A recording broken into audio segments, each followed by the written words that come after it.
welcome you all aboard and thank you for tuning in. Quite an age. Emma Benosini. I have a reason for not coming out. I have a reason. And I decided to take some several seats since the last chat I made. It is difficult, but I try not to come out. It is not because of pride. It is not because, is it because we are watching now? I have my reasons, which I have told you all before. I told you all in my last chat. I don't know if you could remember. It is so difficult. Yeah? So after making that video, I decided not to come out. Until when I have the, how am I going to put it? Sorry for my bad English. But I just decided, I'm not going to come out again. People have sent me a lot of things, a lot of videos. I just told a lot of people, if you cannot send this to me again, I will appreciate it. And if it's some people that I honor, I respond to them. But that is not the point of contention this afternoon. Yeah? There's another that says,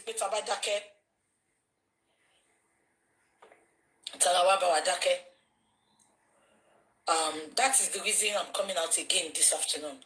And I saw some irregularities.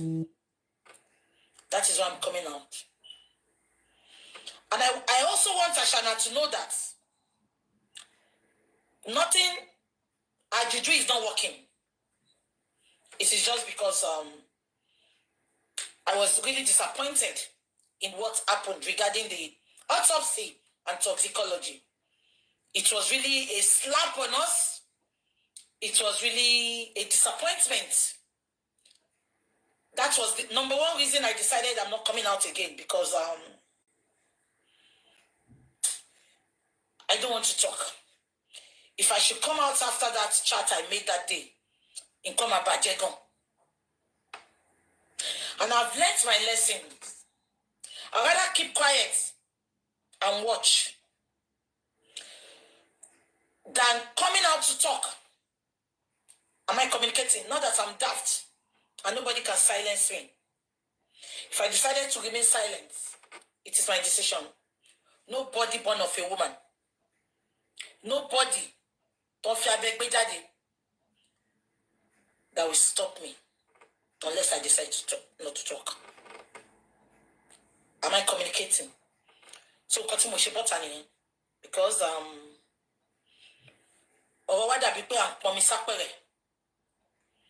2-3 years starting with justice for Mohbad. If it actually for juicy party marry, my partner low free on justice. Don't get me wrong. Which I'm always telling you all that let's put our hope in God. And we have a good son, alhamdulillah. But Allah no loni gbogbo e lọ́wọ́. Am I communicating? But having said that, when you try to work with people, when you are being honest and being truthful to yourself, and you believe people you are working with, they are also honest with you, and you discover that all what they do is to lie. And one thing, Timo Money Parani, let me tell you one thing today. I don't do it. I'd rather not work with you. I'd rather not be your friend. I'd rather not have anything to do with you than to ask Sherry Allah no come here, Allah straightforward me here. Ololo ma fin expose a lot of things for me. If it's man joke in it actually man too. But that is not the bone of contention this afternoon. I purposely stayed back because if I should come out after my last chat in Koma Bajegon, which is what many of these antagonists wanted, so I decided to stay back. But if you all can watch me, anything TikTok Mari, yeah, you will be updates. Yeah. So that is not the point of contention this afternoon. let's go straight into why I am out this afternoon. But before we start, please, some things happened last week. We lost two very strong fighters of justice for Mohbad. One is the guy in the Ikorodu. I think his name is Disturbing TikTok. And the other one is Sister Yemi. I don't watch Disturbing TikTok. The only time I knew about Disturbing TikTok was when Mohbad newly died then, and he went to the Coroner inquest, and he was interviewed by TVC. That was when I knew about him. And sometimes people send me his video, you know, fighting back to back to get justice for Mohbad. We don't talk. I've never spoke with him, so that is about him. But Sister Yemi, may her beautiful soul rest in everlasting peace. She's just someone that took interest in justice for Mohbad. She's one of the best abiyamo we have on this justice for Mohbad. Am I communicating? Because Obiomo, either one Biomo, either one Biomo, Obiomo, abiyamo. It is only abiyagba. Bí olórí burúkú Ìyábọ̀ Ṣẹ̀pẹ̀tẹ́rì. No ma sọ fún pé Mohbad kú sínú ilé, òun gangan ló fẹ́nu ẹ̀ sọ fún wa. Mohbad died in the house. Okay, ṣé Àṣànà ló sọ fún Ṣẹ̀pẹ̀tẹ́rì pé inú ilé ni Mohbad kú sí? Okay, Àṣànà wá sọ fún Ṣẹ̀pẹ̀tẹ́rì pé inú ilé ni Mohbad kú sí. Ṣó wá bá wa bí olórí burúkú awáyé má ṣe rere? Wùmí tó yẹ pé bó ṣe kọ́ eyín ọkàn bàbá Mohbad bẹ́ẹ̀ láyé máa ṣe kọ́ eyín ọkàn tiẹ̀ náà. Tí bá gbọ́ pé ní mo ṣe pé ìpè apá gbogbo yín. Ìtorí ìkà ní gbogbo yín. Ìkà ò jẹ́ ṣe tiẹ̀ bẹ́ẹ̀.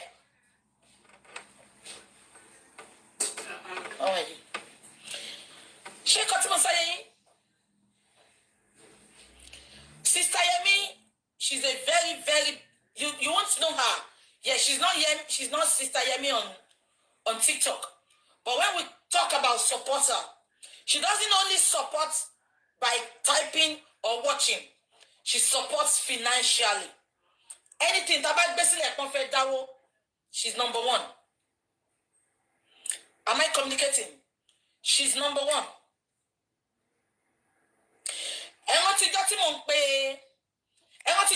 Play voice lady come. I'll give you instances. Because every time we Moshala Jesse, only yini kanyini kobale shemi. Do you know why she's always supporting? Because abiya money. Kon shi olori buruku. Kon se gba ti o ba mu yan lo ti omo ba fe yawo lo pe ni abiyamo. Anybody can marry. Until yawo ba gbe to lo 35 years, to lo 40 years, to lo 50 years. It is not about the ceremony. Am I communicating? I don't want to condemn anything this afternoon. That was why I wanted to decide to come back. Let's sit back. I don't want to talk about that lady's wedding. I wish her all the best. Ṣùgbọ́n olórí burúkú tó wà lórí social media. Tó fi marriage judge. You must be out. You must be high on cheap drugs. Am I communicating? If I call him a fellow one, can I pick points? Timbashin sorrow. Emma Baby pick points. Shangomi.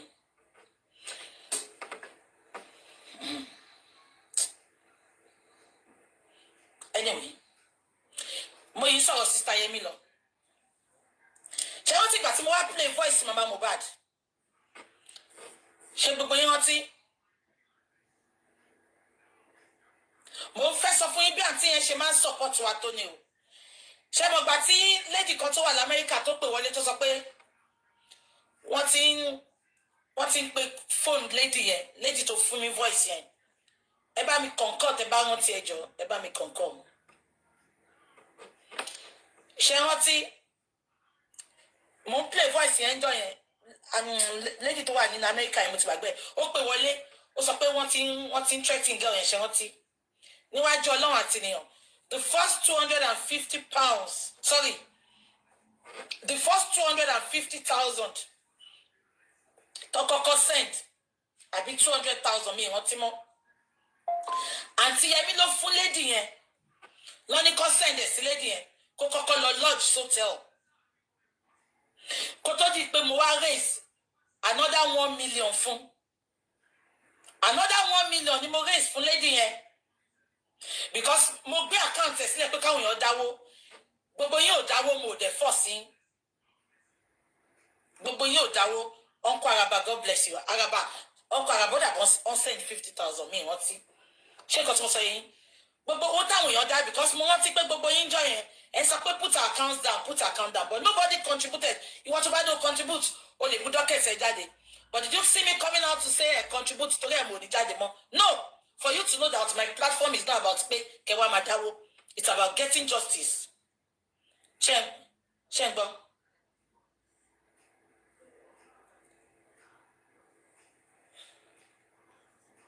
Ma block ẹ ò ní ṣoríire olórí burúkú kémi focus àbí ẹ̀gbọ́n kan tí wèrè ń sọ ó ní kí n focus pé òun ò tí pick point kankan nínú bó ti block ẹ olóhùn ò tí pick point kankan nínú nǹkan tèmi sọ látàárọ̀ àbólórí burúkú ni ẹni àbáyé ẹ fẹ́ bàjẹ́ ni ṣé mi look like comedian lójú ẹ olóṣì na dem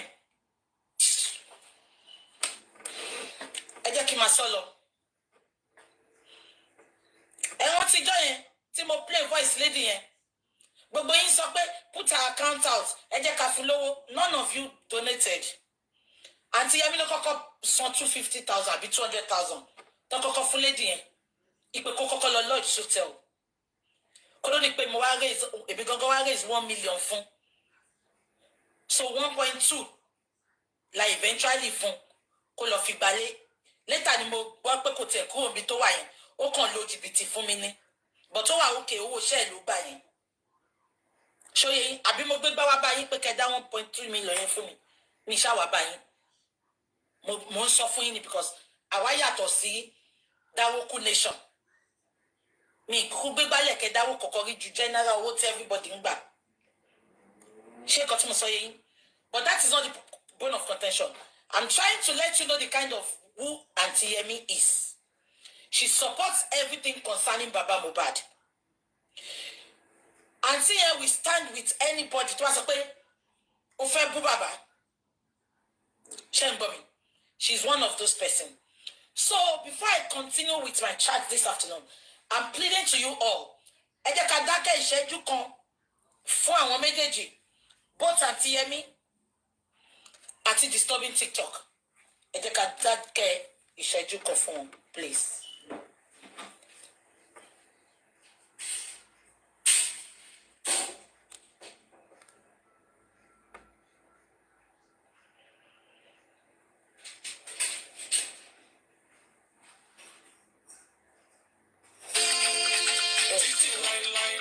Sorry.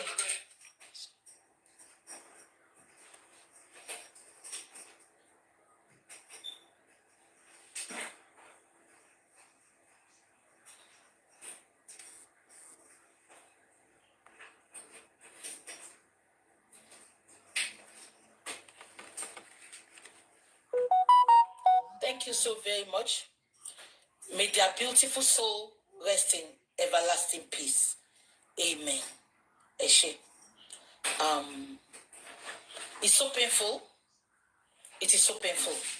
If I was in Nigeria, I would have traveled down to go and see that disturbing TikTok's family. Because it's a family, it's part of us. If I was in America, I would have gone to Aunty Yemi's city to go and visit her family. But whenever I go to Nigeria, I will still go visit his family. And whenever I travel to America, by his grace, I'll go and visit Aunty Yemi's family because she's not just a supporter. We talk. I'm not sorry. Yeah. Most of you behind the scene, They support emotionally, financially, in everything they put all their life. It's unfortunate. Now, Ọlọ́run bá wa fọ̀run kí àǹtí ẹ̀mí. Ṣé wá rí ẹ̀yin olórí burúkú àwáyé má ṣe rere. Wọ́n ní ọ̀tá mi má yọ̀ mí pé mo ṣubú ilẹ̀ ló yọ̀ mí má dìde. Mo rí táwọn olùlẹ̀ nation tó ń fò kiri pé orí àṣànà ló mú àbí kò ní da fáṣànà ni. Ṣé wá pa èmi ṣe bẹ́ẹ̀ mi ni lídà àwọn tó ń sọ̀rọ̀. Àní ẹ tíráì nǹkan kan náà. Èèyàn kú ẹ̀ ń yọ àṣànà. Wàá máa bẹ̀bẹ̀ fún ikú báyìí. Wàá máa bẹ̀bẹ̀ fún ikú tí ìdájọ́ Ọlọ́run bá dé fún ẹ. Àṣànà. Wàá máa bẹ̀bẹ̀ fún ikú báyìí. Wàá máa ní ẹ jẹ́ kí n máa lọ. Kí kó kúkú kú. Wàá sọ pé kó kúkú kú. Ó sàn ju kó wà láyé lọ. Àṣànà. Ṣé wàá rí gbogbo ẹ̀yin tẹ́ mọ òótọ́ bẹ́ẹ̀ dẹ̀ bó òótọ́ tó yẹ pé torí ìjẹkújẹ ìtorí pé kan dislike àwọn tó ń sọ̀rọ̀ nípa justice lẹ́kàn fi pẹ́ẹ̀chì tẹ́ǹtì pẹ̀lú Àṣànà kò jọ mí lójú o. Èṣù gangan ó ní supporter. Ẹ má jẹ́ kó yà yín lẹ́nu. So when I see people supporting Àṣànà, I am not surprised because èṣù gangan ní supporter. But mo wá ń fi èní yìí gbàdúrà sí Ọlọ́run pé kò sí bí ọjọ́ náà ṣe lè pẹ́ tó láyé ìyà tó tó àti tó yẹ lọ́lọ́run máa fi dájọ́ fún gbogbo yín lẹ́yọ kankan. Àdàbí tó bá yẹ pàgàn ní gbogbo yín. Àdàbí tẹ́ ẹ̀ bá bímọ rí. Àdàbí tó bá tẹ́ ẹ̀ bá mọ bó ṣe ń ṣèyàn. Because mo yìí máa ń sọ kinní kan. Àbí kò yẹ yín mo yìí máa ń sọ kinní kan. Mo ní arúgbó tó kú ní age 96 kan. Tó bá ní màmá ti kú o. Àwọn èèyàn béèrè pé kí ló pa màmá?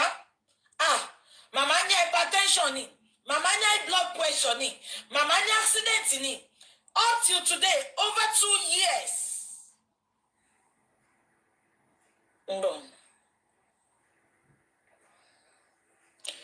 Up till today, over 2 years, Àṣànà ò bọ́ta níjọ́ kan sọ fún wa pé, okay o, Mohbad sùn ni kò jí o. Mohbad ní heart attack ni o. Mohbad ní high blood pressure ni o. Up till today, kò sọ fún wa. Ẹ̀jẹ̀ ń pọ̀ sẹ́yìn kó tiẹ̀ wá sọ fún wa irú kú wo ni Mohbad kú. Ṣó ṣubú ni? Ṣó mọtí yó ni? Ààrẹ ni sọ fún wa di bá ṣe ń sọ̀rọ̀ yìí.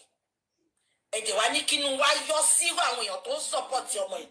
Ọlọ́run á bí gbogbo yín.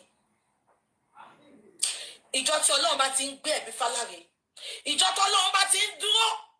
Because ìgbà tí mo gbọ́njú mọ́ Ọlọ́run, ọba akọ̀ má ti òṣìkà lẹ́yìn. Lọ pé Ọlọ́run, akọ̀ má tòṣìkà lẹ́yìn. Wọ́n tí ìwà yí padà sí pé ó ti ń ti òṣìkà lẹ́yìn. Ṣùgbọ́n tí ò bá wá ti òṣìkà lẹ́yìn, kò sí bá Àṣànà ṣe lè pẹ́ láyé tó, kò sí bá ṣe lè cover up fún ẹ̀tọ́ Àṣànà. Wàá ṣẹ̀sín, I swear with my living God. Wàá ṣe ẹ̀sín. Mo wá rí tí many people sọ pé orí Àṣànà ló mú disturbing TikTok. Àti àǹtí Yẹmí, ó mà ṣe o, kò mà ní dá fún gbogbo ẹ̀yin tẹ́ ẹ̀ sọ bẹ́ẹ̀ o. Ikú oró mà lè máa kú o. Ṣẹlẹ̀ àǹtí Yẹmí tẹ̀ wò yẹn, she's made. Nọ́ọ̀sì ni, ọ̀gá nọ́ọ̀sì ni ní Amẹ́ríkà. Ẹ fẹ́ gbọ́? Ọ̀gá nọ́ọ̀sì ni l'Amẹ́ríkà. Àbí kan tí mo sọ yẹ yín? Tẹ bá rí nǹkan ilé tó kọ́ sí, kò kọ́lé sí Lẹ́kì ìwèrè àwọn òpin ayé tẹ̀ ń kọ́lé sí tẹ̀ ń pè Lẹ́kì yẹn o. Tẹ bá rí nǹkan tó fà sí Victoria Island. Tẹ bá rí ilé, as a matter of fact, ilé tuntun ẹ̀ tó ṣẹ̀ṣẹ̀ rà tó ń renovate lọ́wọ́. Ní Amẹ́ríkà bẹ́ẹ̀ ẹ lọ bèrè lọ́wọ́ àwọn tó mọ̀ kò ń ṣe lébi. Ọlọ́jọ́ ló dé. Ọlọ́jọ́ ló dé. Abẹ́ ẹ̀gbọ́n mi ni. Ọlọ́jọ́ ló dé. Àwọn sí àṣàsí Àṣànà. Alẹ́ mi fìrà tó bá ṣọ̀ fún Àṣànà tó bá jẹ́ pé orí ẹ̀ ló mú wá fẹ́. Èmi ló jẹ́ kó kọ́kọ́ mú. Àṣànà, èmi ló jẹ́ kó rí ẹ kọ́kọ́ mú. Ò ní kúre, wàá ṣọ́kú máa wò bí ẹ lójú. Ìjọ tó bá kú káwọn òbí ẹ jẹ́ wọn mọ́ Àṣànà. Wàá fò sọ́lẹ̀ wàá kú mọ́ wọn lójú. Àfi tó bá mọ kó tó pa Mohbad. Ashana, I need one more got to no see one and see me.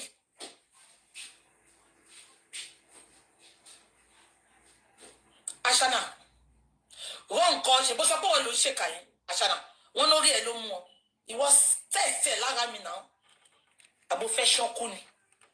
You don't buy don't luma doton. I swear with my living God. Again for your story. Ojuma come go go. Me they like it. Jehovah said his ways are not our ways. His ways are not our ways. He talked about him moyen and my country. And the people he will laugh last, laugh best. Am I communicating? He will laugh last, laugh best. Shall you know my video kí o popular? Káwọn èèyàn mọ̀ yàn káàkiri àgbáyé gbà mí ìtorí tó bá máa fi hàn ṣẹ̀sín. Ẹ má kánjú. Mo máa sọ fún yín, Jehovah doesn't want to share his glory with anybody. I know ojú mama kọ́ yín, ó ṣe rí báyìí, ó ṣe pé nǹkan go on fún ẹ gbàgbé, màá fún yín story kan lẹ́nu. Eléyìí ṣẹlẹ̀ lójú mi Nàìjíríà ni. Ẹni yẹn fẹ́ yàwó méjì. Ṣé rí first wife ẹ̀? Ẹ bá wá àwọn àjẹ́ gidi tí gbogbo èèyàn mọ̀ ipa jẹ́ ni. Ó ń ṣèkà yẹn gan tí gbogbo èèyàn mọ̀ pé ká ni, ìkà gidi ni. Ó ń ṣèkà yẹn tí ò mọ̀ anybody. Ṣebí sì ní social media wà tẹ̀lé gbéyàn sórí internet. I'm talking about 30 years ago. Àǹtí yẹn burú gan tó yẹ pé àwọn èèyàn mọ̀ ipa jẹ́ ni. Òun náà dẹ̀ fi bò ó ń ṣèkà yẹn gan. Everything is going off well for her.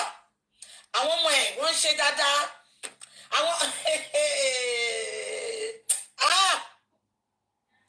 ìwọ tó ń wò mí lẹ́ni ò ní rí ìjà Ọlọ́run ò ní rí ìbínú Ọlọ́run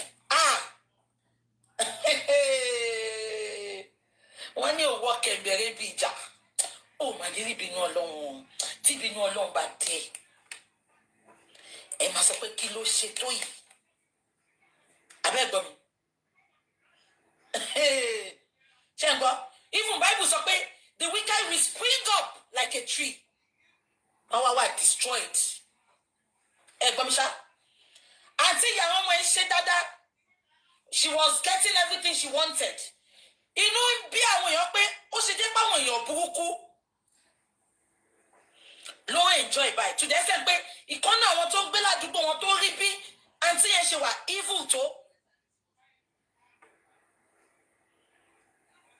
Abẹ́gbọ́n mi àti ẹnu mọ̀ ní sí Ọlọ́run mọ̀ pé ẹni tó ń ṣèkà tí gbogbo ayé rí báyìí ṣùgbọ́n bá ti bínú Ọlọ́run dé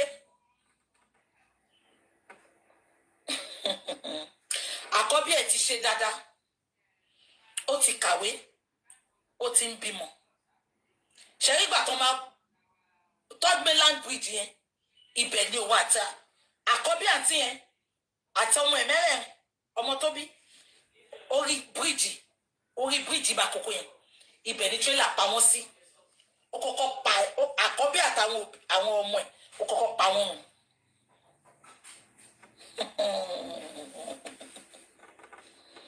ṣẹ́rí second born ẹ̀ ṣàìdédé ló pokùnso ṣẹwárí àǹtí tí mo pè lájẹ́ tó jẹ́ pé ó ń ṣèkà ìkàmà ni o ìkàmà ni àǹtí tí mo sọ yìí o ṣe fẹ́ gbọ́ I swear with my living God ṣe fẹ́ gbọ́ ó wúkú ni orí títì ló wúkú sí ó wúkú ni títì lọ ti gé òkú ẹni tó fi pé kò sẹ́ni tó lè mú òun títì ló kú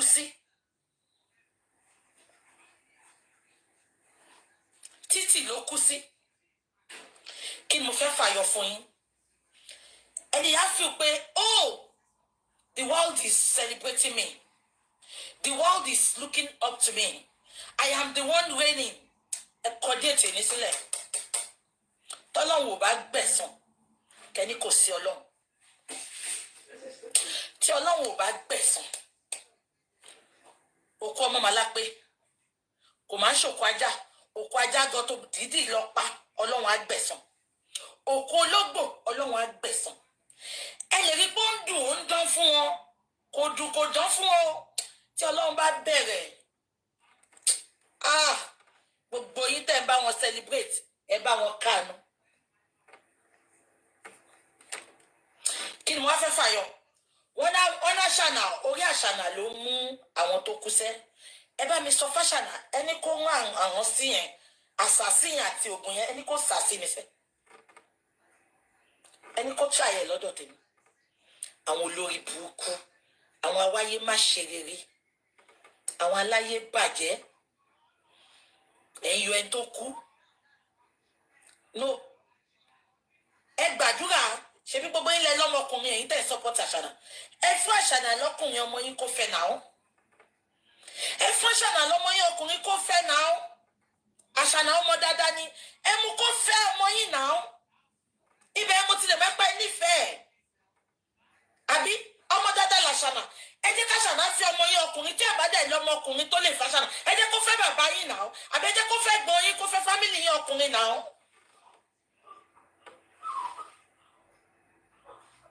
Yeah. Uncashoni is my sister. You only want to leave out. Someone said, BJ, somebody is at the back of your window. Don't worry. See, camera one will let me. So even, am I worry? Abi Kotimo Soyeyin. Abi Kotimo Soyeyin. Getting. Ashana is beautiful. Ashana is good. Kintomo Ekpe Nife Ashana. Efulo Kose. Ẹ fún ní bàbá yín àbí kẹ́ fún lẹ́gbọ̀n bàbá yín àbí kẹ́ fún lọ́rẹ́ bàbá yín àbí kẹ́ fún lọ́rẹ́ ọkọ yín àbí kẹ́ fún lọ́mọ yín ẹ̀yin olórí burúkú mo kábàámọ̀ pé mo wá láti ilẹ̀ Yorùbá ló burú jù nínú gbogbo 3 tribes ẹ ní rí Ìgbò kó ṣera wọn bẹ́yẹn Ìgbò àti wá ikú tó pọ̀ ọmọ yẹn jáde látijọ́ yìí Haúsá ti wá ikú tó pọ̀ ọmọ yẹn jáde látijọ́ yìí ṣùgbọ́n ẹ̀yin olórí burúkú Yorùbá nǹkan tẹ́ ṣe tó ẹ̀pẹ́ ilẹ̀ worst jù nínú gbogbo tribe nìyẹn ẹ̀yin ilẹ̀ worst jù ipò lówó láyé Ìgbò Haúsá wọn lówó jù yín lọ ipò ṣeré láyé Ìgbò Haúsá wọn ṣe jù yín lọ ẹ̀yin lè máa ṣe nǹkan lè máa wá social media validation ẹ̀yin lè máa pariwo ẹ̀rẹ̀ ti gbàgbé pé èèyàn yàtọ̀ sérò èèyàn ó yàtọ̀ sérò ẹ̀yin lè máa ṣe pẹ́ ìbátì tó yàwó ara yín kẹdọ́gbọ́n ara yín kò tí ẹ̀ tí orí burúkú ti bá yín látilẹ̀ ìtòrí ẹ̀rọ náà ṣe fi rú Bọ́lá Tinubu jogún fún yín ṣe báwọn náà là ń nínú justice for Mohbad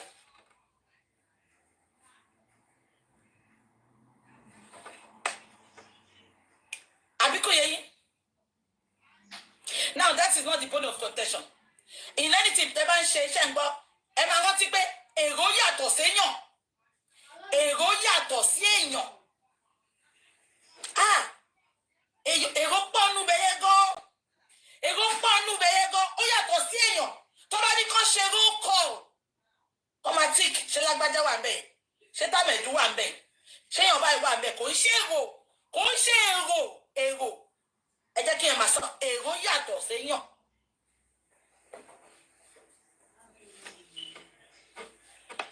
Abẹ́gbọ́n mi. So Ọlọ́run á bá wa fọ̀ wọ́n kí àwọn tó kú yẹn. Ẹ̀yin tí mo dẹ̀ ń wò gbogbo ẹ̀yin tájọ́ bẹ̀rẹ̀ àtẹ̀yin tẹ́jọ́ ìwà láàrin àti gbogbo yín pátápátá mo gbàdúrà lẹ́ni.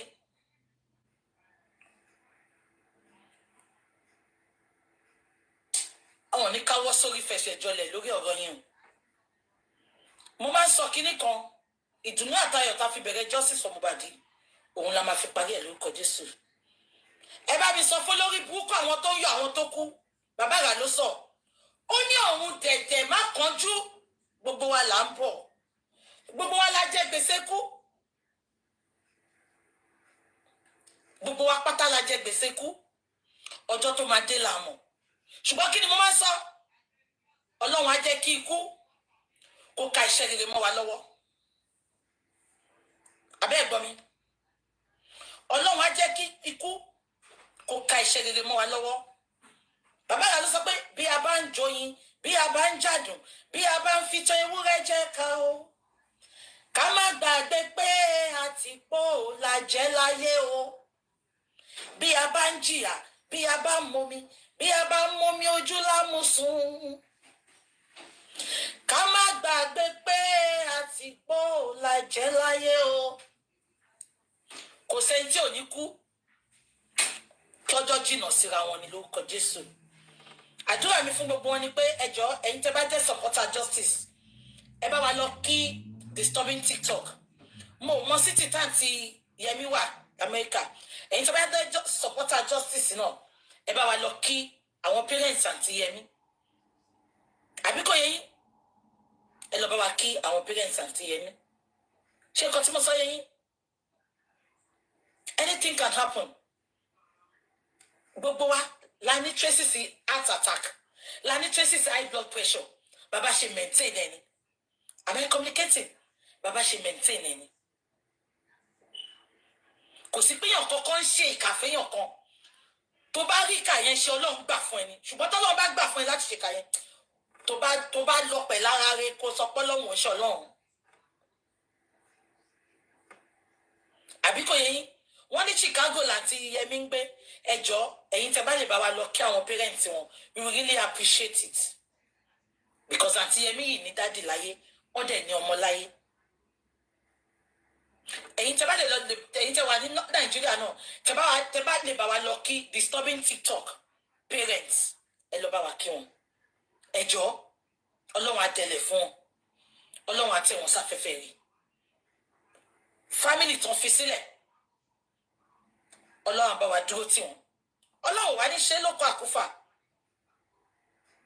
àbí kò yẹ yín àfi tó bá wá ní nǹkan tí Mohbad náà ti kọwọ́ bọ̀ ṣùgbọ́n tí ò bá ní nǹkan tí Mohbad ti kọwọ́ bọ̀ tóun náà ti lẹ́jẹ̀ èèyàn lọ́wọ́ because gbogbo kan tó tẹ̀ ń ṣẹlẹ̀ gan kò yé mi gan mọ́ I have to be honest with you irú bí tó lórí burúkú yẹn ti ń sọ̀rọ̀ lánàá yẹn ṣèbí torí ẹ̀ ló ṣe pa Mohbad irú bí tó ti ń fún láwọ̀dì yẹn kó kọ́kọ́ ṣubú sílẹ̀ kó máa pọ̀ ẹ̀jẹ̀ kó máa kà ṣùgbọ́n Ọlọ́run sọ pé his ways are not our ways.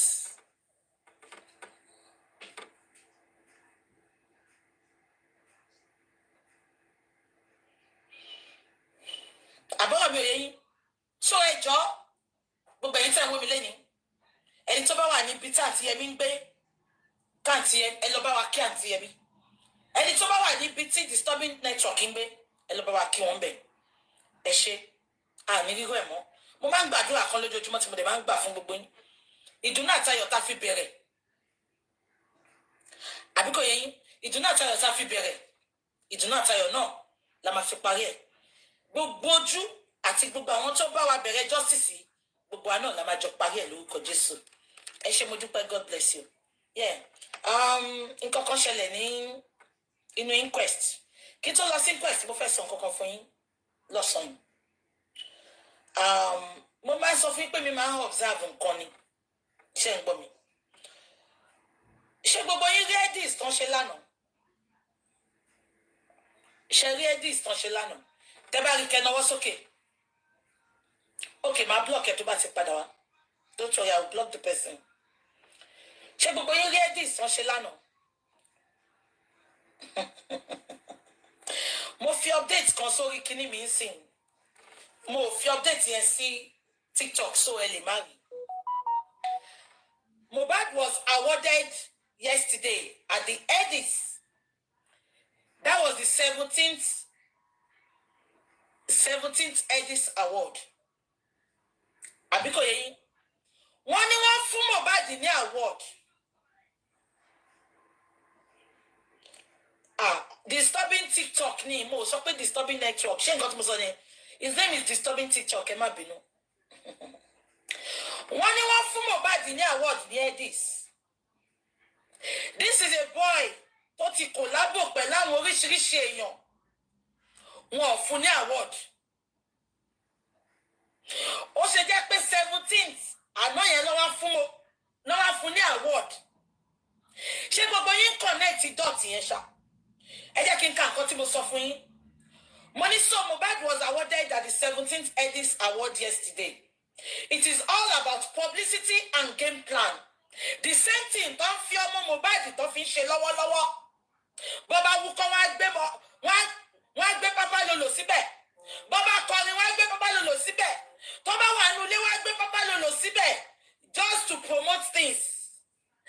awítọ́ ọmọ Zimbabwe yẹn wọ́n ló sọ pé òun àti Mohbad àwọn ti fẹ́ kòlábò ti pẹ́ kí Mohbad tó kú ẹjọ́ ta ló mọ̀ ọ́ ta ló mọ̀ ọ́ mo rí update yẹn tó sọ pé òun máa tọ́jú ọmọ Mohbad láago mélòó ẹ̀yin olórí burúkú ṣé ẹ ṣe DNA ní tó sọ fún pọ́nmọ Mohbad ni ṣé ẹ ṣe DNA ni.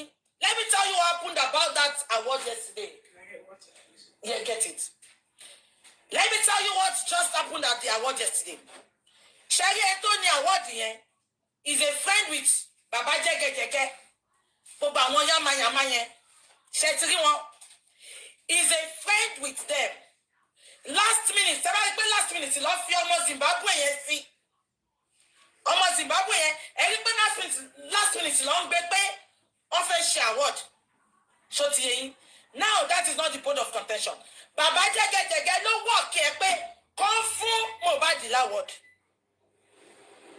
Ṣé ń gbọ́ mi ṣá? Ṣé wọ́n ṣẹ̀ṣẹ̀ rí Mohbad ni? Mohbad ti kọrin lóríṣiríṣi. Mohbad ti kòlábò. Mohbad ti ṣoríṣiríṣi nǹkan fún award. Are they using that award to compensate Ashana? Because Ashana ti sọ́rí lórí interview. Wọ́n ní kóun máa sọ̀rọ̀. Àwọn wo ló ní kó máa sọ̀rọ̀? Ṣé àwọn tó pa Mohbad ló fi compensate ẹni? Mo bèrè ní o. Ṣé àwọn tó pa Mohbad ló fi compensate ẹni? Because why awarding Mohbad? Even while Mohbad was doing well in his life. Fún Mohbad láwọ́d. Olórí burúkú Baba Jegejege tó ṣẹnu fífẹ̀ bí òbòyá àgbà. Bẹ́ẹ̀nu ẹ ṣe rí lẹ́pọ̀n ẹ ṣe rí. Àtẹ̀jẹ́pọ̀ lẹ́pọ̀n. Ó fò kiri lánàá. Awọ́ọ̀dù wo lẹ fún? Àdúrà ìwọ náà lọ síbẹ̀. Ó lọ gba award. Ó mà ṣe o. This is the point. Tó yẹ pé ojú ẹ̀ ni Mohbad ṣe kú. Ojú ẹ̀ ni Mohbad ṣe kú. Peanut tó ń fún ẹ àdúrà kò jẹ́ kó sòótọ́. Paul said, and I quote, ìgbà tí Paul ṣe interview pẹ̀lú Daddy Freeze. Ó lóun ò mọ̀ pé nǹkan tó ṣe Mohbad máa lead síkú. Paul said Mohbad sọ a lot of things fáwọn up till today. Paul ò sọ nǹkan tí Mohbad sọ fún wọn.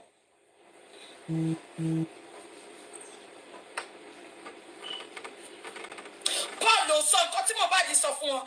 Ṣé compensation ni àbí wọ́n fi kan gbà kan lọ́wọ́ bàbá Mohbad ni? Wọ́n pa Mohbad wọ́n fọmọ Tanzania rọ́pò. Ṣé fẹ́ gbọ́ kò sí bẹ́ẹ̀ ṣe lè play orin ọmọ Tanzania, kò sí bẹ́ẹ̀ ṣe lè gbé ọmọ Tanzania wá síwájú wa. Kò lè wọ́ọ̀kì o ìgbà díẹ̀ ni ṣé agreement tẹ sign nìyẹn. Agreement tẹ sign ni ó máa last ó máa tó kù. Tó bá máa fẹ́ láyé jẹ́ kó fẹ́ má jẹ́ kó fẹ́ because of something. Jẹ́ kó fẹ́ naturally ni. It's stunts. PR stunts ni. Ẹ lọ gbé ọmọ Mohbad. Why tẹ́ fi ọmọ Mohbad sáárín gbogbo nǹkan? Ṣé ṣí èrè ni? Ṣé sọ fún ipá ọmọ Mohbad ni? Ẹ jẹ́ ká ṣe DNA náà náà. Èèyàn ò tí ì ṣe DNA olórí burúkú ní tẹ́ bá máa kọ́ Mohbad sàn ṣe ya wèrè ni. Ibi la mo ò tí ì wá ṣe ṣó fún gbogbo yín. Ó dijọ́ tó bá ṣe DNA. Tí ayé gbogbo àwọn tó dẹ̀ wá di DNA tí ayé gbogbo yín ò bá fẹ́ bàjẹ́. Ẹ bọ́ ta kẹ́ wá manipulate DNA yẹn. Ẹ bọ́ ta kẹ́ wá manipulate. Bẹ́ẹ̀ ṣe manipulate autopsy. Ẹ bọ́ ta kẹ́ wá manipulate. Èmi gan dúró dè yín. Dídákẹ́ mi mo dúró dè yín.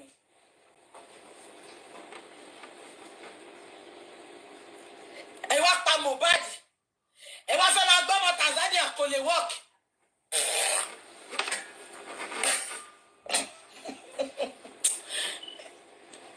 Peace of me, Lord. Nǹkan tó ṣe ṣe wá ń pẹpẹ soup báyìí. Abẹ́ gbọ́ mi. Ọwọ́ ní immunization ló lọ gbà wọ́ọ̀dù. Ẹ jọ àwọn wo ni immunization? Mo rẹ̀ dúrà. Olórí burúkú ògúnfe white. Ìwọ náà tẹ̀lé wọn lọ. Ẹ̀yin ìgbẹ́yìn ò máa lè dá o. Ṣé ibi táwọn ò ti jọ mí lójú ògúnfe white? Ìgbà tó ti lọ ń sùn kiri. O ò nílé bó ṣe wà yẹn. Wàá tọrọ jẹ, wàá tọrọ mu, wàá tún lọ sùn kiri. Ìwọ náà tẹ̀lé wọn sọ pé wọn náà immunization ikú mà dúró o. Ṣé yí mo ti sọ fún gbogbo ẹ̀yin tẹ́ ń wò mí? Ṣé rí justice for Mohbad? It is not about about our justice nìkan. Àbíkọ́ yẹn, it is not about our justice nìkan. Ẹ fi kọ́gbọ́n.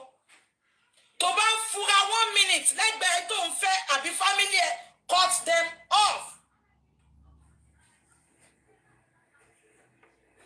Àbíkọ́ yẹn, ẹ bá mi cut wọn off olórí burúkú ló pọ̀ nù gbogbo wọn. Òun ló dífá fún ìyá Mohbad olórí burúkú àwáyé má ṣe rere abiagba. Ó lọ ń jẹja. Alátẹnujẹ. Ẹ má gbàgbé pé ìyá Mohbad said and I quote. Wummi mo ò tí ì dá ẹ o. King White. I can see all your manipulation. King White. Òjẹ́nlé owó òjẹ́nlé egún. Wàá gbà lọ́wọ́ olùdẹ nation. Wàá gbà lọ́wọ́ gbogbo àwọn èèyàn. Ìwọ ló ń tàṣànà. Abọ́ mi pò ń tàṣànà. Mi ti ráyè tiẹ̀ King White. Ìjọ tí mo bá gbé ṣó ẹ wá. Wàá sá lọ.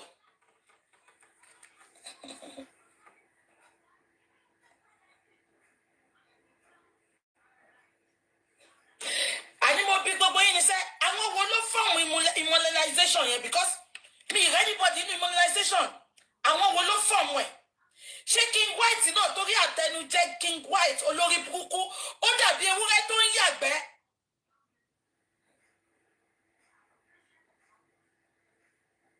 Ìwọ náà lọ sórí stage King White ta ló fi ẹ́ ṣe ajálẹ̀ kòkò fún àṣànà ta ló ní kó máa protect àṣànà gbogbo yín lè máa ṣọ́kú àfi tẹ́ ẹ̀ bá mọ̀.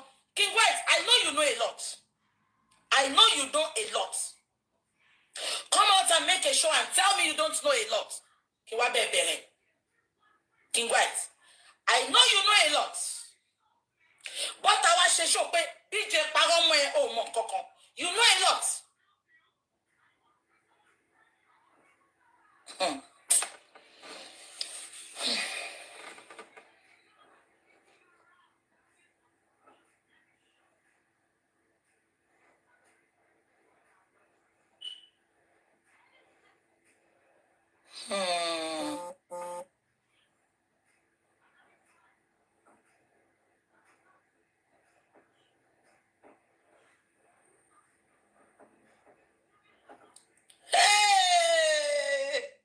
Ṣé mo sọ fún yín? Kí ni mo sọ? Mo sọ fún yín pé edies yẹn, they have used ìyá Mohbad and Dura the second time. Wanted to use wọn, want to dump wọn. Let me tell you what happened at the award. And listen, kí n ṣàlàyé fún yín. The plan was, ẹ máa gbọ́ o. Ẹ jẹ́ kí n sọ plan nǹkan tó ṣẹlẹ̀ fún yín. Wọ́n sọ fún ìyá Mohbad àti àdúrà pé tó bá ṣe fídíò bí tó ti lọ jẹjá yẹn. Ẹ máa gbọ́ o. Nǹkan tó ṣẹlẹ̀ ni mo sọ fún yín o. Ẹ jẹ́ kí King White bọ́ta kó sọ pé mo parọ́. Ẹ jẹ́ kí n sọ nǹkan tó ṣẹlẹ̀ mẹ́yẹn fún yín. Ṣé mọ́jọ́ tó lọ jẹjá olórí burúkú ìyá Mohbad? Ẹjọ́ ta ló fún Ṣaṣangele ní ìgò wèrè tó lò yẹn náà? Ṣé Goslow láti ra àgò yẹn fún ni? Ta ló fún nígò yẹn? Tó wọ kaba children. Náà ẹ jẹ́ sọ fún yín. Ẹ jẹ́ kí n sọ nǹkan tó sọ fún wọn fún yín o. Wọ́n sọ fún àdúrà àti ìyá Mohbad. Ìpè tó bá lọ ṣe fídíò tó ti lọ jẹjá yẹn. Ṣé ń gbọ́? Wọ́n ní wọ́n máa fún àdúrà ní platform ní edies láti lè promote rẹ̀, láti lè kọrin, láti lè showcase rẹ̀ fún the world. Ẹ mú sọ́wọ́.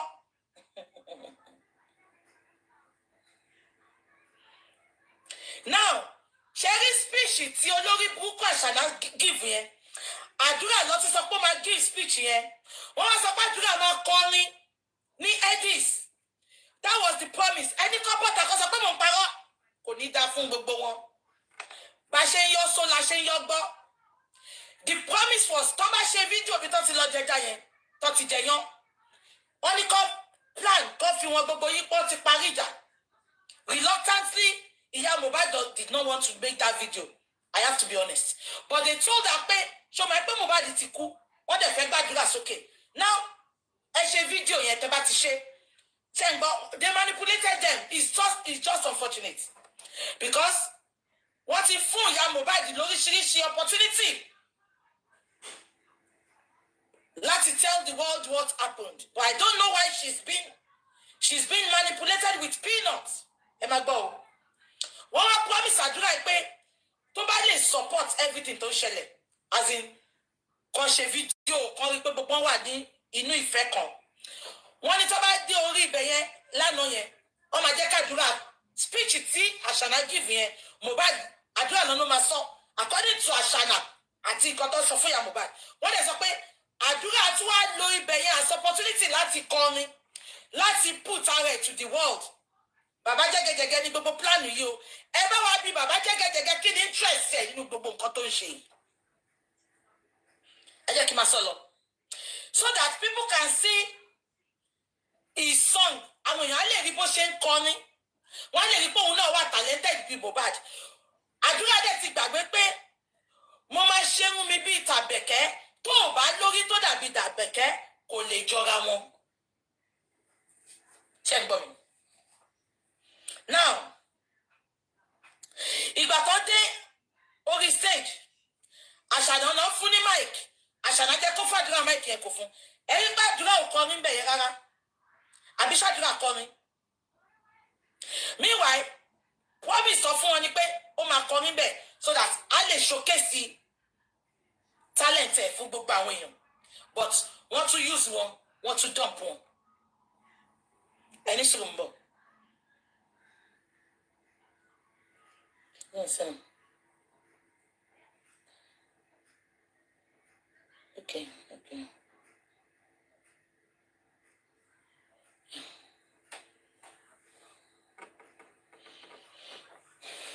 Ṣé ẹ̀ka tó ń sáyé yín?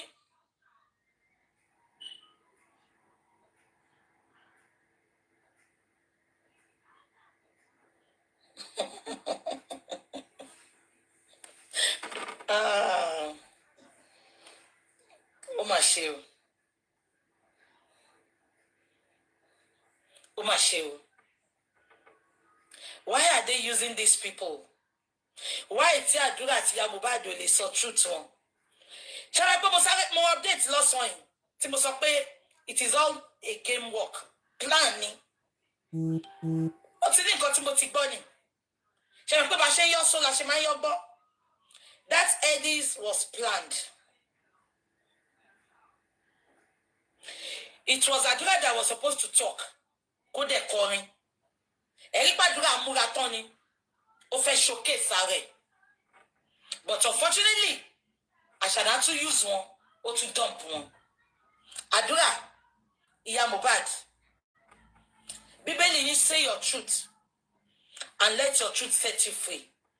Ìyá Mohbad àti Àdúrà, nǹkan tí mo mọ̀, mọ̀ pé mo mọ̀, kò bá dá, kò sẹ́ni tó ní kẹ́ support bàbá Mohbad. Kò bá dá kẹ́kọ̀ọ́ rárá lọ sọ nǹkan tẹ́ mọ̀, ìyá Mohbad. Àdúrà, I'm always telling you this. Wọ́n fi Mohbad rọ́pò ọmọ Tanzania yẹn ní Àdúrà. Kàkà kó promote ẹ, ọmọ Tanzania ló máa promote Àdúrà. Ó ti gbàgbé pé lórí burúkú ṣẹpẹtẹ́rì, ó ní sold out sọnù. Ìwọ sọ pé ó sold out. Ìwọ ṣe fi bí tó ti sold out ní Manchester wọn wá. Ta ló fẹ́ wá wù ẹ́? Lórí burúkú èèyàn ló máa bọ́ta wá wù ẹ́. Ṣé bọ́dọ̀ sold out ní UK fi bí tó mo challenge ẹ. Fi sold out ẹ̀wọ̀n mi ní Manchester. Wọ́n bí ẹ̀dá náà. Àwọn olùfẹ́ wá wù ẹ́. We are not jobless in Manchester. We are not jobless. Eré wo gan ló ṣe? Eré tó ti lulẹ̀ tí ò dùn. Ẹ wá ń parọ́ kiri. Ògbéré sórí YouTube gan ò tí rẹ ni wo. Ìwọ ni o ti wọ 350 million. Nǹkan tó tiẹ̀ dáhùn ọ̀lẹ́. Ó ló ti wọ 350 million. Àní sold out 10 pariwo kiri yẹn. Ẹ̀yin wèrè blogger. Ṣèbọn náà lẹ ṣe party ní last week. Tó yẹ pé blogger party. Ẹ̀kọ́ ń tọ́ra yín. Ṣẹ́fẹ́ gbọ́ kí gbogbo ayé celebrate yín sẹ́ ẹlẹ́ṣẹ̀ ò ní lọ láì jìyà. Kí gbogbo ayé celebrate yín ibi la máa wà náà. Bí tí ìfẹ́ ṣe show. Mo ń dúró níjọ́ tí máa lẹ́nu ọ̀rọ̀ láti ṣe show. Abẹ́gbọ́, wọ́n náà sold out. Mo fẹ́ rí evidence ibi tẹ̀ ti sold out in Manchester. Sold out. Ọtí ìwéré gidi. Kí ló fẹ́ kọ́ wọn ní eré náà? Yàmàyàmà ìdọ̀tí pàǹtí ẹ̀wà olóòórùn olóṣì. Mo ń sọ lẹ́yìn tó bá wù ìkẹ́kọ̀ọ́ tiẹ̀. Ṣé wọ́n pé mi ti kọjá ẹni tẹ́ máa dẹ́rùbà? Mo ti kọjá yẹn. Èmi sọ sẹ́ẹ̀. Ìyábọ̀ Òjó sọ fún yín pé òun kọ́ ni gist lover. Mo sọ fún yín pé ẹni tó kọ́kọ́ ń ṣe gist lover tó gbé story ẹ̀ ń gbà yẹn. Tó gbé story pé Sùlẹ́lẹ́ ń do. Tó gbé story òun àti Dínàmẹ̀ láyé jáde ṣẹ́ ń gbọ́. Ẹni tó jẹ́ gist lover yẹn gbà yẹn ó dùbúlẹ̀ àìsàn. Kò mọ ẹni yẹn lóòótọ́. Ṣé rí gist lover ìsìn òun tó ń tọ́jíkẹ́ àti ẹnì kẹta àwọn tọ́jọ́ wọn pè tẹ̀ nìyẹn. Èmi sọ fún yín sẹ́. Èmi wá sọ fún yín pé tó bá yẹ pé kò mọ̀ ń pa gist lover sẹ́. Kí ló dé tí gist lover fún wa ní story ọmọ Zimbabwe? Because mi rẹ tó fẹ́ ṣe wedding ní Nàìjíríà. Kó ti ṣe wedding yẹn gan gist lover gbé story wọn. Gbogbo táìmù tó fi ṣe wedding ọmọ ẹ̀. Àárín kankan gist lover ò busy rárá. Page gist lover àárín update kankan bẹ̀. Ìtorí gist lover busy ó ń ṣègbéyàwó ọmọ. Ìtorí ẹni mo ṣe sọ pé ṣe rí Nàìjíríà. Nigerians are wicked o. They are very, very wicked. Wọ́n mọ òótọ́. Ẹ jọ ṣé yàn kọ́kọ́ ṣe adé 20 kẹ́ṣá. Ok, ṣé Tanzania lọmọ yẹn? Oh, Tanzania ni. Ẹ má bínú. Ẹ mọ aṣọ àìsàn pé this is Zimbabwe. Ṣé Tanzania ni? Ẹ má bínú. Kí tí wọ́n ṣe ń pe Zimbabwe? Tanzania ni. Oh. Ìyá Mohbad ṣó ń gbọ́. Wọ́n fi kan gbà kan lọ́wọ́ ẹ̀ ni. Wọ́n fi kan rọ́pò kan fún ìyá Mohbad. Ibi tí mo wé ti máa mọ̀ pé Ìyábọ̀ Òjó máa wicked o. Ẹ máa gbọ́. Ẹ rántí ìgbà kádùrá àkọ́kọ́ gbé orin kan síta. Ṣé rántí? Ìyábọ̀ Òjó sáré gbé sórí wọ́ọ̀lẹ̀. Ó ní kán lọ fọ́lọ̀ àdúrà kan máa gbọ́ orin ẹ̀. Kò gbé kíní yẹn síbẹ̀ ju 2 days lọ. Abẹ́ ẹ̀gbọ́n mi. Kí ló dé tó bẹ̀rẹ̀ sí ní promote ọmọ Tanzania sìn tí ò promote àdúrà? Ṣé bóun náà ti sọ lórí page ẹ̀ rí pé àdúrà mo rí kọ. Ṣé ti notice nǹkan kan tí mo mọ̀ nípa Nigerians? Ẹ lè rí wọn kàn celebrate nǹkan tó dáa. Nǹkan burúkú, ìkà, ìwà àbàjẹ́ òun náà máa celebrate. Ẹ wo lórí burúkú bàbá jẹ́gẹ́jẹ́gẹ́ Paul. Ó dàbí ilẹ̀kùn dáńfó tó ti yẹ̀. Ó dàbí ilẹ̀kùn dáńfó tó ti yẹ̀. Olórí burúkú ṣẹnu yẹ́gẹ́yẹ́gẹ́. Ó parí ó dàbí wèrè. Àbí kan tí mo sọ yẹ yín. Àní mò ń béèrè níṣẹ́. Kí ló dé tí a rí wedding ọmọ Ìyábọ̀ lórí gist lover?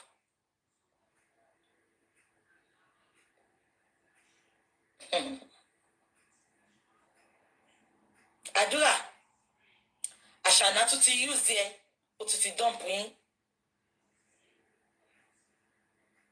Mo fẹ́ wo ibi tẹ́ ti fẹ́ ṣe díẹ̀ nìyẹn. Ipe Mohbad ló lọ́mọ yẹn. Mo fẹ́ wo ibi tẹ́ ti fẹ́ ṣe díẹ̀ nìyẹn. Mo fẹ́ wo ibi tẹ́ ti fẹ́ ṣe díẹ̀ nìyẹn. Tọ́mọ wa sọ fún wa pé Mohbad ló lọ́mọ yẹn sẹ́. Àṣànà Mohbad kan ló lọ́mọ. And you know that.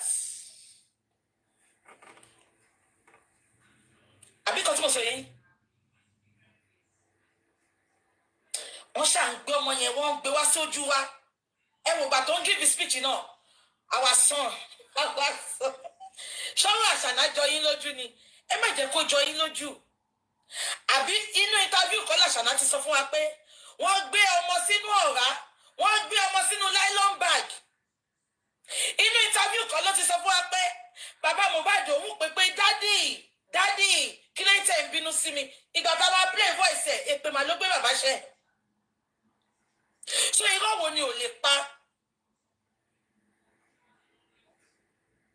Mo ń béèrè lọ́wọ́ yín ni. Irọ́ wo ni ò lè pa? Mo ń bọ̀ o. Ẹni sùúrù mo ń bọ̀. Mo ń bọ̀ ẹni sùúrù. Mo ń bọ̀. ẹ ṣáà ní sùúrù.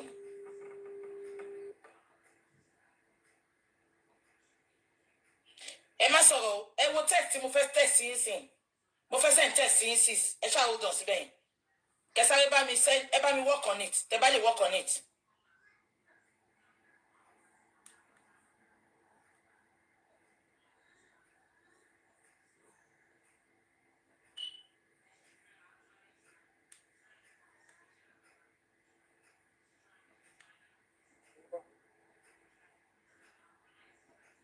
Okay ẹ bá mi sáré send ẹ lọ ṣe nǹkan tí mo sọ yẹ yín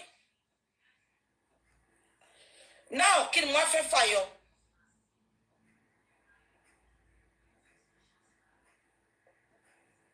Ṣé nǹkan tí mo sọ yẹ yín.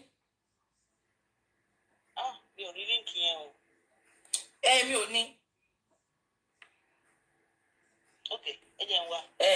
ok TikTok àti Facebook ok mo ń bọ̀ ẹ ṣáàdúró ẹ má wọrí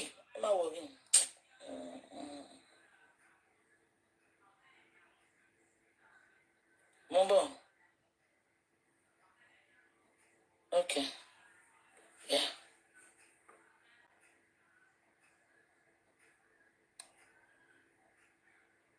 ok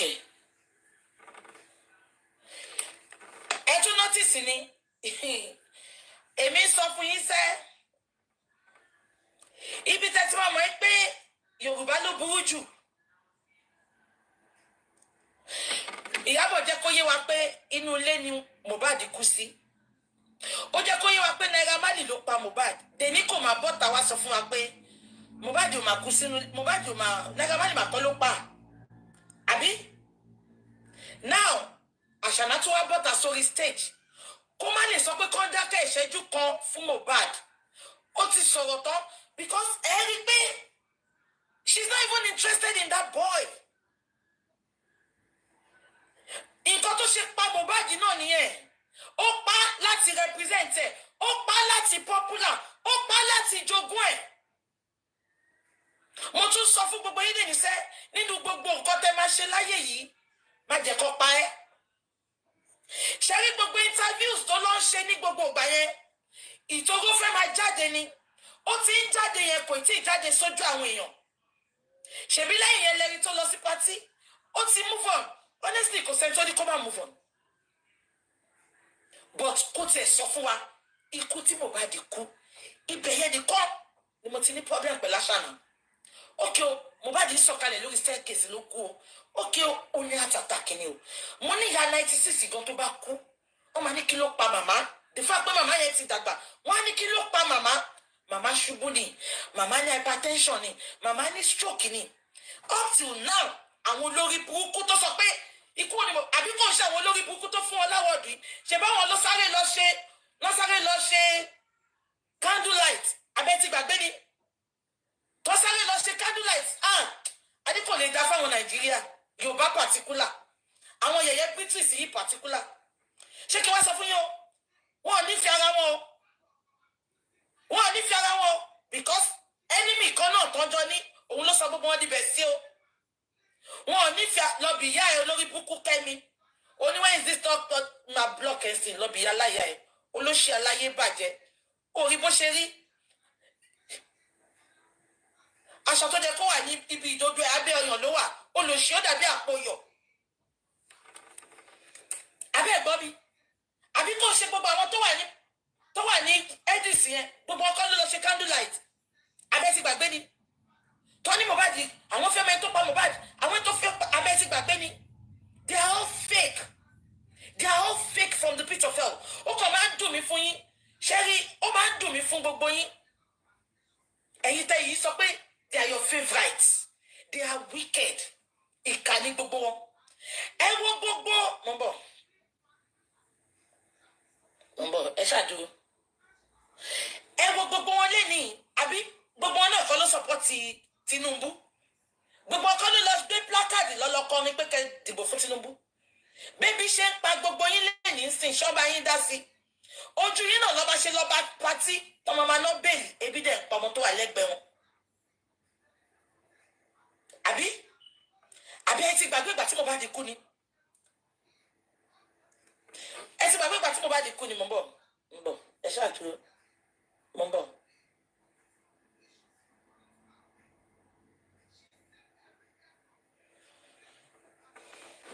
Àbí gbogbo ẹ ti gbàgbé ìgbà tí Mohbad kú ni. Gbogbo wọn ti fò bọ́ta. Wọ́n lọ to stage. But the good thing about this justice is the good news is Sam Wahab stated, and I quote, Sam Wahab sọ pé even káwọn èèyàn wá testify, àbọ̀n testify, ó lóun ti ní a lot láti fi prosecute Ashana máa lọ pátí dáadáa kó máa enjoy ààrẹ o. Òjò ẹ̀sẹ̀ ẹ̀ ti ṣú tó dẹ̀ máa rọ̀. Ashana ṣé wọ́n pé máa ń tẹnumọ́ fún ẹ? Kò bá jẹ́ Bọ́lá Ahmed Tinubu ló ń jó ẹ. Òjò ẹ̀sẹ̀ ẹ̀ máa rọ̀. Mommy Rich Grace went to court, went to the coroner on Friday last week. Ẹ jẹ́ ká pé Mommy Rich Grace ká bèrè nǹkan tó sọ mẹ́. Àbí kò yé yín? Then we take it up from there. Ẹ má gbàgbé pàṣánà fún ara ẹ sọ pé nọ́ọ̀sì méjì. Ṣé wọ́n ti pọ̀ sọ́ nìkan? Tomorrow I will gather the interviews and I will come and play it for you all. Ó ní nọ́ọ̀sì kan ti kọ́kọ́ wá kí second nurse tó wá. Who was the first nurse? Àṣànà jẹ́ kó yé wa pé abẹ́rẹ́ tó gún Mohbad. Mo ń bọ̀. Ẹ máa kéku ni. Ẹ̀yin olórí burúkú. Ẹ rò bí mo dákẹ́ ni. Ẹ rò bí mo fẹ́ dá sí justice mọ́ ni. Ẹ ní ṣoríire gbogbo yín. Ẹ máa kéku ni. Kí lẹ̀ ń wá ṣe ń bí báyìí? Ẹ lọ máa stream kẹ́ lọ máa ṣe òṣì tẹ́ ń ṣe náà. Ẹ rò bí mo dákẹ́ fún èmi. Tí n bá dákẹ́ mo busy. Àbíkọ́ yín. Mo sọ statement kan. Àṣànà sọ pé nọ́ọ̀sì méjì ló wá. Àṣànà dẹ̀ confirm pé wúndù tí Mohbad nìyẹn kò lè pa Mohbad. Kí ló wá pa Mohbad? The second nurse said, and I quote, ó nígbà tó máa fi délé, ó ní Mohbad ti wíìkì gan. Kí ló mú Àṣànà ìgbà tí dókítà ní kó gbé Mohbad lọ sí hospital, kó gbé lọ sí morgue? Kí ló mú Àṣànà gbé Mohbad lọ sílé? Dókítà tí bàbá fẹ́ lọ gba death certificate lọ́wọ́ ẹ̀, kí ló dé tí ò fún wọn? Kí ló dé tí Sam Larry sọ pé wọ́n ti gbé sí all stations settled? When Sam Larry came for the inquest, Sam Larry kò wá, ó ṣe fídíò ni. Wọ́n ní kí ló dé Sam Larry ṣe ń na Mohbad kiri? Sam Larry sọ pé ó jẹ òun ní 2 million. God bless Sam Wahab. Sam Wahab wá béèrè question kan. Ó ní ṣé Mohbad san 2 million yẹn fún ẹ? Gbogbo ẹni tó bá pa Mohbad tó bá mọ̀ pa kó Mohbad, wọn ò ní kájọ́, wọn ò ní kíje. Ẹ máa gbọ́. Sam Shitu sọ pé ṣé Mohbad wá san 2 million yẹn fún ẹ kó tó kú? Ó ní ó san fóun, ẹ máa gbọ́. Ó ní ó san sínú àkáǹtù Naira Marley. Ṣé Naira Marley tó wà tí Mohbad ò ṣe mọ́? Because ìgbà tó lọ ná Mohbad yẹn, Mohbad ti kúrò lọ́dọ̀ Naira Marley.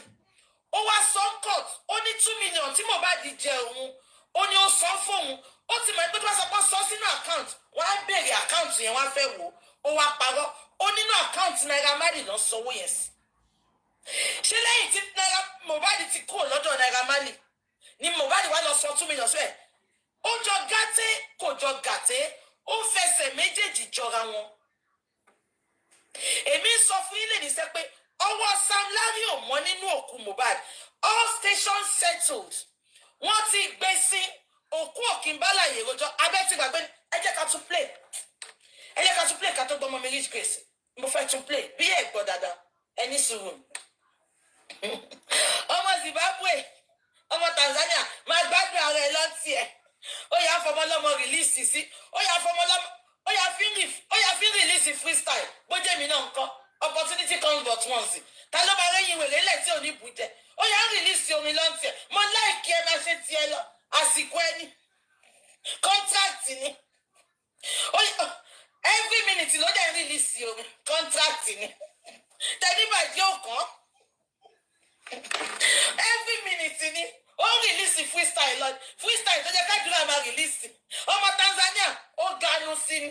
Ó ganu sí. Àsìkò ẹni máa lò lọ. Àdúrà ó máa kẹ̀t. Àdúrà àwọn freestyle tó jẹ́ kó máa kọ́ ní àdúrà. Ọmọ Tanzania ó yá ń lò gba ẹ lọ ṣe bí contract ni. Àbí àgbẹ̀ ẹjẹ́ bẹ́ẹ̀ oṣù mọ́wà ó máa fẹ́ lè ní o. Ó máa fẹ́ lè ní o. Ìtìráyè tí mo reserve gbogbo kọ́mẹ́ǹtì mi. Ẹ má wọrí. Kí la fẹ́ sọ? All stations settled la fẹ́ gbọ́. Mo ń bọ̀ o. Sam Larry. Mo ń bọ̀ o. All stations settled. Mo ń bọ̀. Ẹ má gbọ́.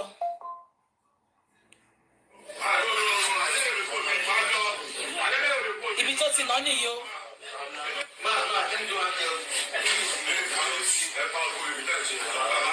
Ṣé ń gbọ́? Ẹ pa gbogbo wèrè tẹ́ ń ṣe yẹn. Ṣé ń gbọ́? Ìgbà tí mo bá di first interview, mo bọ̀. First interview tí Àṣànà máa ṣe kò dárúkọ Sam Larry rárá. Ìgbà tádájọ́ máa béèrè lọ́wọ́ ẹ̀ pé Sam Larry ńkọ́. Ṣé o mọ Sam Larry ni? Òun mọ àwọn ò sọ̀rọ̀ rí. Mo ń bọ̀. Ẹ ṣàní sùúrù. Ẹ ṣàní sùúrù ẹ má wọrí. All stations settled. Mo ń bọ̀ Sam Larry all station.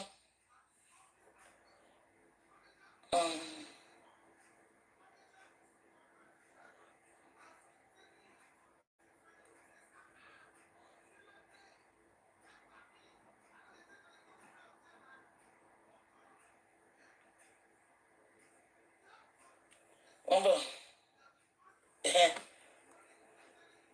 Ẹ má gbọ́.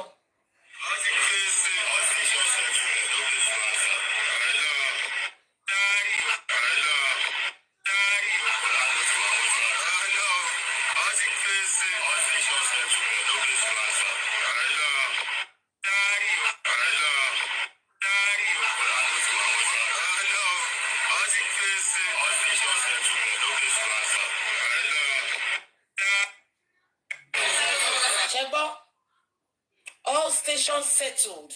No case to answer. Bẹ̀rù Ọlọ́run Nigerian police. Bẹ̀rù Ọlọ́run ṣá. Dèní yìí wọn question gbogbo àwọn tó wà nínú ilé yẹn. Nígbà tí Mohbad kú. Obìnrin yẹn pátínà Mohbad tó wà nílé ìgbà tó kú. Òun lẹ́yìn tí wọ́n fún láwọ̀ tẹ̀ celebrate. Ẹjọ́ kí lẹ máa encourage ní Nàìjíríà náà? I don't get it. Kí lẹ máa encourage? Ṣé ẹ encourage káwọn ọmọ kékeré máa pa ọkọ jayé ni? Because I don't understand. Kí lẹ encourage gangan náà? Because this same lady ló ní kó ṣe DNA tí DNA di èèwọ̀ fún. This same lady ló wà ńbẹ̀ 24 hours, 48 hours, 72 hours tí Mohbad kú. Up till today kò sọ kú tó gba Mohbad. Ohun yìí kan náà ló sọ pé ikú tó jẹ́ kí Mohbad kú. Ikú tó jẹ́ kí ọmọ òun kú, òun ni Mohbad kú. Mo ń bọ̀, ẹ ṣàní sùúrù. Ẹ jẹ́ ká pé mọ́mí rich grace ká sáré gbọ́n nǹkan tó sọ mẹ́ẹ̀ ń bọ̀. Tó bá gbé phone because many people wọ́n wò wọ́n. Many people wọ́n lórí TikTok. Ẹni sùn ẹ má bínú.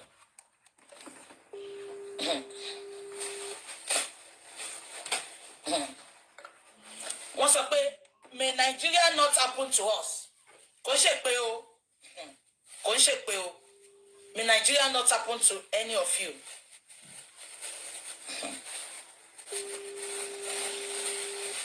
For one reason that is best known to them, they just don't want to give Mohbad justice. Because as I've always told you people, or said the second week, tí Mohbad kú, mo sọ fún yín, sitting senator, ní Abuja ọmọ ẹ̀ náà kú ní time yẹn abẹ́ gbọ́ mi a sitting senator ọmọ ẹ̀ náà kú ní time yẹn within 7 days no wá justice for ọmọ yẹn abẹ́ gbọ́ immediately tọmọ yẹn kú wọ́n lock ilé yẹn pa wọ́n arrest ọkọ ẹ̀ wọ́n gba phone forensic phone lọ no trace no fi rí kú no fi rí àwọn killer ọmọ yẹn ṣẹ́rí má sọ kíní kan kéèsì Mohbad ló simple jù láyé kéèsì Mohbad ló simple jù but for one reason for reasons best known to the Nigerian police they just don't want to give us justice they just don't want exactly she said when Mohbad died she said come and take your trophy what did ti fún ní trophy now what ti fún ní trophy now ó bá wọn pa ẹ bá mi sọ fún ọmọ Tanzania yẹn ẹni kò ṣọ́ra o ẹni kò ṣọ́ra o wọn ní fojú sunkún ẹ o àyà lẹ́nu pé àwọn musicians Nàìjíríà gan ló máa ṣekú pa o ìtorí nǹkan tó ṣe pa Mohbad báyìí kò tí ì yé wa o ẹni kò ṣọ́ra o tó bá fẹ́ bà tọkùnrin jẹ́ táyé bá fẹ́ múyàn tó ríyàn mú ibi ìyàwó ló ti mú o èmi ti rí tó ṣẹlẹ̀ dáadáa ní ìyàwó tó fẹ́ súnlé ló máa ní kó pa ẹ́ bí Wùmí ṣe pa Mohbad sí nìyẹn náà abẹ́ ìgbọ́ mi ní ẹ̀ṣá muslim lọ́mọ yẹn wọ́n dẹ̀ kírun dáadáa àwọn náà ń ṣoògùn ẹ bá lẹ́ lógún ní Nàìjíríà àwọn gan ní bàbá ní àyáláyé ológun ìtorí àwọn eléyìí ẹ̀mí èèyàn ò jọ wọ́n lójú àbí ó ní take your trophy wọ́n dẹ̀ ti fáṣàdá ń trophy àbí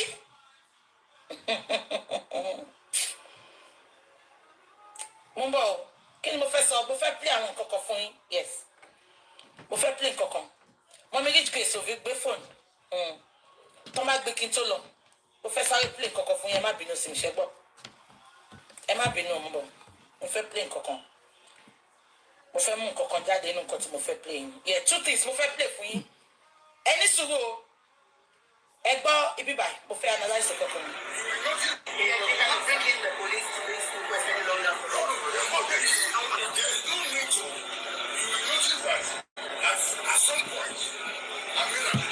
ṣé ń gbọ́.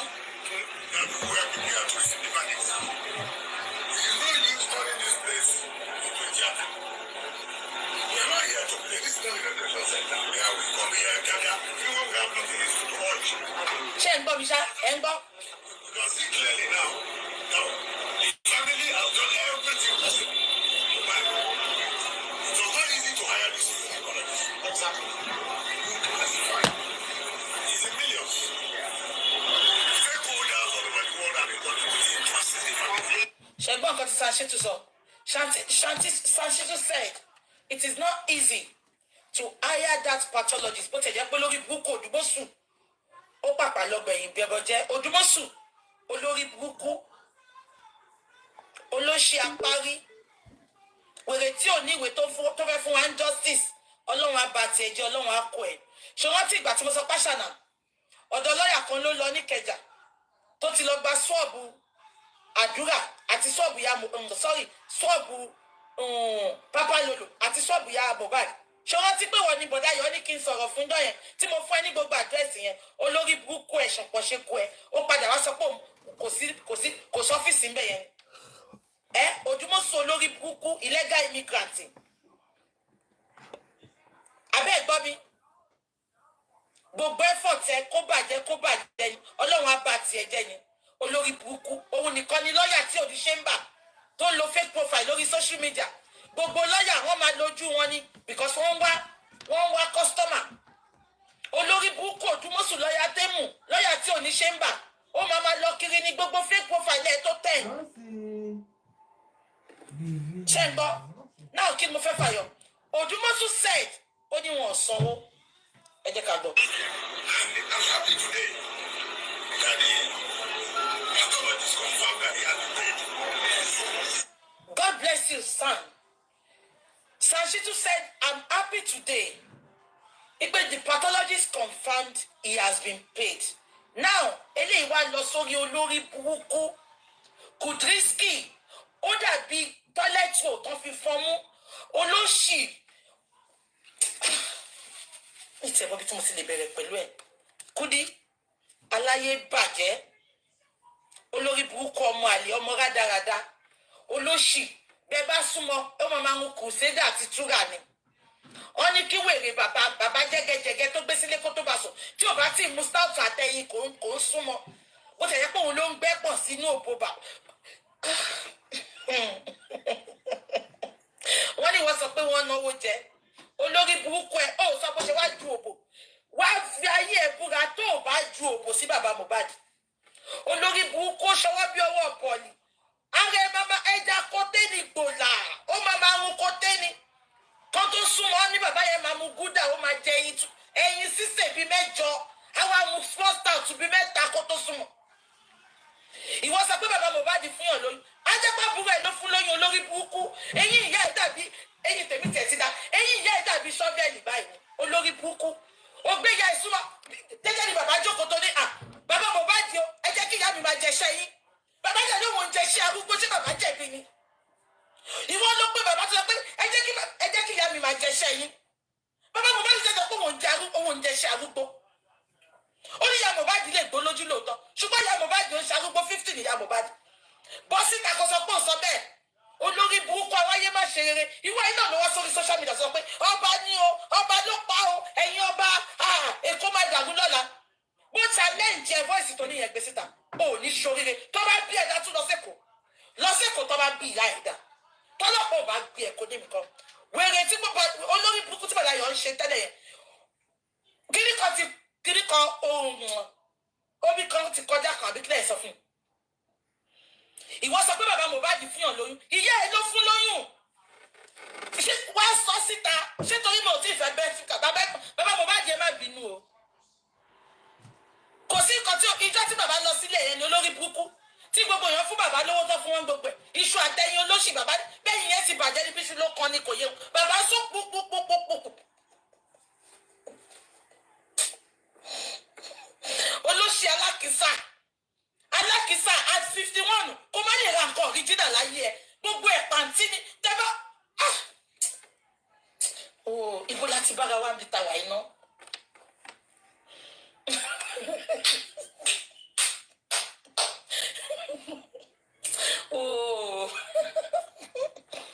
ẹ wo bó ṣe rí ó dàbí ṣíkìtì tó ti bọ̀ tó ti já olóhùn olóṣì ó dàbí bean very dirty looking disgusting idiot olórí burúkú ọmọ onídọ̀tí olóhùn ìwọ ní bàbá fún yàn lóyún ìyá ẹ ló fún lóyún ìyá ẹ tẹ́yìn ẹ dàbí eyín ṣọ́bẹ̀lì yẹn èmi tẹ̀ ti ṣe yín mi sìn bẹ́yìn eyín mi ń bọ̀ lẹ́yìn eyín ìyá ẹ èmi àti ìyá ìjọ ní nǹkan kan náà nǹkan mọ́ọ̀lù ní eyín mi olórí burúkú olóṣì abájọ tí yẹn ò dúró bíbọ kejì lè bàbá ẹ ṣebí ṣìnà náà ṣebí alẹ́ náà bẹ́ẹ̀ ní ìlọ ti pàdé ìyá ẹ náà ṣebí last night ọkà níyà ẹ olóṣì ọmọ játijàti ó dàbí Teletubbies olóṣì ikú ti papọ̀ mọ́yàn bíi tèmi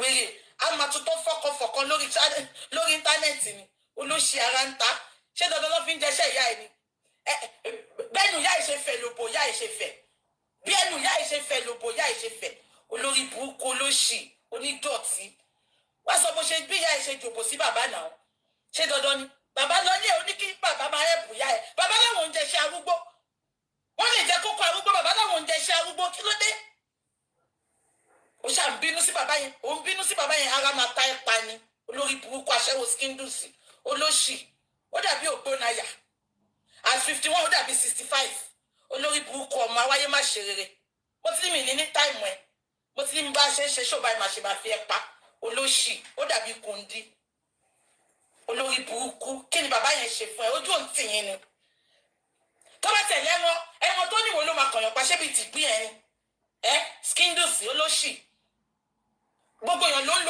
lo ọ̀gáníìkì olórí burúkú kùsẹ́dà bó bá wọn lọ́dọ̀ ìyá tẹ̀gà kùsẹ́dì lólórí burúkú máa kó jọ olóṣì kí àwọn onífóònù ṣe báwọn ní gbójú mi síta tó bá bí ìyá ẹ̀dá ẹni kó yọ fíltà ẹni kọ́ lọ fíltà olóṣì ó dàbí Kampala táyà ń dá ẹ̀ apá rárá olórí burúkú ọmọ òfò ọmọ àdánù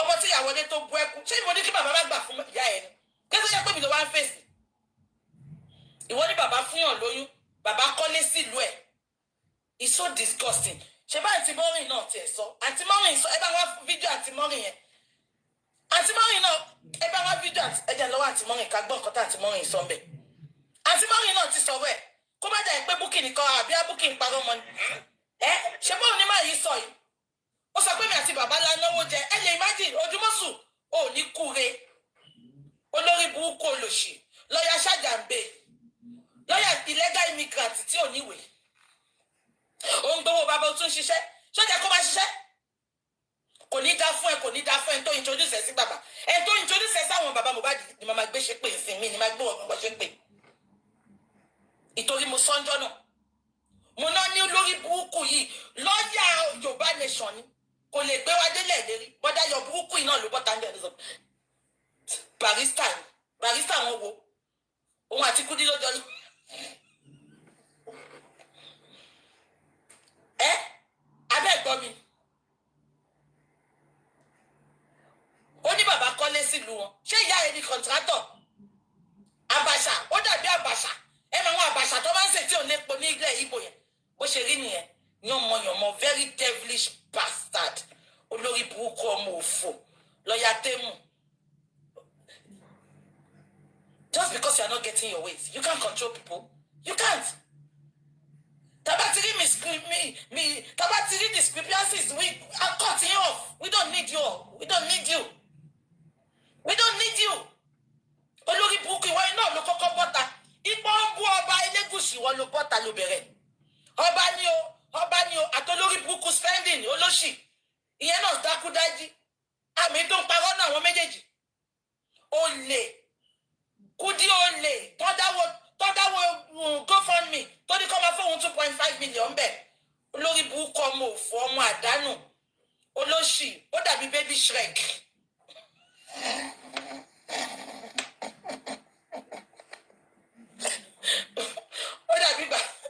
ó dàbí gbà tí wọ́n gẹ̀ẹ́jà sí ikú tó ẹ mọ tẹ́ tó bóra bá kú wọn bí ìyá ìdákó wọnú òmì sunscreen ni máa tọ́ ni olóṣì Bíbélì sọ pé gather they will gather if their gathering is not of God they will all perish ó ipò ti ṣẹ̀sín ó bọ́ tájọ́ oníbàbá náwó jẹ ṣé wá challenge sáànù tó ń parọ́ àbí sáànù torí iṣẹ́ ọmọ abáyàn parọ́ ṣá sáànù ìyá abáyàn parọ́ bàbá yẹn sọ ó ní they paid the pathologist almost 20 million more than 12 million ó dẹ̀ bọ́ta oníbàbá ó fowó kọ́lé ó ṣẹ́yún fún yàn ìyá ẹ̀ ló ṣẹ́yún fún ìyá ẹ̀ tí ò ti wọ menopause ní age 75 olórí burúkú àwọn olóṣì ọmọ tó ń tọ́jú ìyá wọn kékeré tó yẹ pé tí ìyá bá kú tán lọ́mọ máa ra màálù olórí burúkú ọmọ tí ó wáyé tí ò wá ṣe rere olóṣì make it make sense ológun ṣán alákìísà ẹ lè rí kò láṣọ gidi lórí ìkọ̀kọ̀ ní nǹkan gidi àwọn tó bá sọ̀rọ̀ olórí burúkú a máa pe ìra wèrè yẹn a máa lóhun kọ́lé wọ́n pa gbé àwọn lálejò ìwọ baby Shrek olórí burúkú ọmọ òfò ṣé achievement ẹnìyẹn pẹ̀lú gbogbo iṣẹ́ aṣẹ́wó tó ṣe láti age 12 achievement ẹnìyẹn ìníbẹ̀ yẹn mi wà láì mo wà ẹjọ́ kò ṣe disrespect fẹ́ ìtẹ́kọ́lé tí kò ròdo this way to tún ní o this way to olórí burúkú tẹ̀síra lẹ́gbà tí lè jẹ́ 200,000 olóṣì mo ti lówó rí ṣé o tiẹ̀ ní alákìísà olórí burúkú tẹ bá wà ambassador China òun ni kò tún ṣe first grade last grade ni ambassador China òun ni olóṣì ọmọ at 51 ẹ wo bó ṣe rí ó dàbí tissue paper kan fi fọ́n mú kò tí ń ṣe just ìpè kan fi clean ni mú o ṣe àpọ́tọ̀ ní kẹ́ clean ni mú kẹ́ clean ẹ̀ posh ẹ mọ̀ kẹ́ mú kàtà burúkú kẹ́ máa fọ́n kẹ́ fọ́n kàtà kúnú tissue kẹ́ wá jù nù bó ṣe rí nìyẹn yàmà àti mọ́rìndà ẹ jẹ́ ká pílẹ̀ àti mọ́rìndà kẹ́ gbọ́n kọ́tà àti yẹn fẹ́ bùgbà àti àti mọ́rin nǹkan ẹ jẹ́ àlọ́ òbí àmàrí fídíò yẹn ó kọ́ ti fídíò yẹn nù fídíò yẹn lè ti pẹ́ ń sìn mi rí fídíò yẹn jàre mi ráyè gbogbo ilé mi fídíò yẹn ti pẹ́ tí bá ti rí màá wà play ẹ̀ fún yín ẹ kọ́ máa rò pípé mi nìkan ni máa ń sọ̀rọ̀ ẹ̀ ẹni tó yẹ pé wọn kórìíra wà lára ẹ̀ olóṣì lọ́gbọ̀ndí fún bàbá wèrè tó fẹ́ sílé bàbá bá ń gbé sí ẹlẹ́nu jẹ́bẹ́jẹ́bẹ́ bàbá yẹn náà dàbí nǹkan tó fi ń bọ̀gùn ní Ṣàgámù olóṣì kàkà kí wọ́n níwọ̀ ọkọ yẹn mi bàá mi níyà mọ̀ lọ́kọ́ kàkà kí n lọ́kọ yẹn bí irú tiẹ̀ mi ìmọ̀ yà bí ìnímọ̀ yà lọ́kọ́ sọ́kọ ọkọ olórí burúkú ò lè fi ṣe àwọn ọkọ náà dà àwọn olórí burúkú ọkọ tó yẹ pé suffering and smiling ní gbogbo olóṣì ìwọ tó yẹ pọ́n lè súnmọ́ tọ́n bá ti jẹ ẹyin àti small stout very silly girl ó ní wọ́n náwó ni ṣé o bébí jọ̀wọ́ ni ìwọ olóṣì tó yẹ pé tọ́n bá ti dáwó fún yín lórí social media ẹ̀ tí ì jẹun very dirty looking hard. Kí la tún fẹ́ àti pé mọ́mú rich grace wọn gbé ẹ jẹ́ ká pé dádì ẹ jẹ́ ká pé kí ni mo tẹ̀ tún fẹ́ sọ náà mo kàn wá sọ fún gbogbo yín ni pé ẹ má wọrí o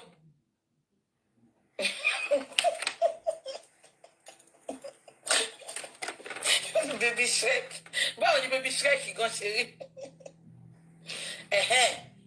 no ebi kọ́ ni mo sọ yẹn but that year is coming out gùrẹ́sì wèrè wò àwọn non-living things lẹ́ ń pè yẹn bí tẹ̀ mọ́ bí tí gùrẹ́sì náà bí ẹ̀yin náà ti gbáṣẹ́wó àgbúrò yẹn láti jọ ẹ̀ kí ni mo fẹ́ sọ náà èèyàn kan sọ pé receipt ṣe fẹ́ gbọ́ let me be honest with you now wọn bá mú receipt síta ṣé ń gbọ́ mi pathologist yẹn ó ti manipulate result yẹn ẹ gbàgbé ẹ wọn bá mú receipt síta ta ló sọ fún yín pé ara Mohbad lọ send sí Spain ta ló sọ fún yín ipe ara Mohbad lọ send sí Spain Odùmọ̀ṣù àti pathologist ti manipulate everything I'm telling you. Whether you will come out, one way or the other, it will come out to explain to you. But she pàdé olórí burúkú ẹ̀, Odùmọ̀ṣù ṣe manipulate everything. He will come and talk about it. Ẹni tẹ̀mí kọ́ lè máa ti gbẹ̀ tó èmi kọ́ mọ̀ pé pathologist. Ìtorí ibi tí mo wà ní mo ti ń bi wọ́n, ta ni pathologist? Ẹ sọ pé ilẹ̀ aṣọ olórí burúkú Odùmọ̀ṣù ló wà. Àwọn olóṣì dédé, ìyẹn náà kó mu sórí bí irun wèrè. Ìyẹn pathologist. Kí ni mo sọ fún yín pé mo wá náà? Spain lọ́tún ti wá lọ ṣe kẹ́lẹ̀ wo ibi tó bá tí ó máa dùn mí o Spain lọ gbé lọ UK wà ńbẹ̀ gbé wá síbẹ̀ wọ́n ti mọ̀ pé UK máa tú àṣírí ni Amẹ́ríkà wà ńbẹ̀ excuse tí pathologist yẹn give tí ò fi gbé specimen yẹn lọ sí Amẹ́ríkà ó nítorí Nigeria government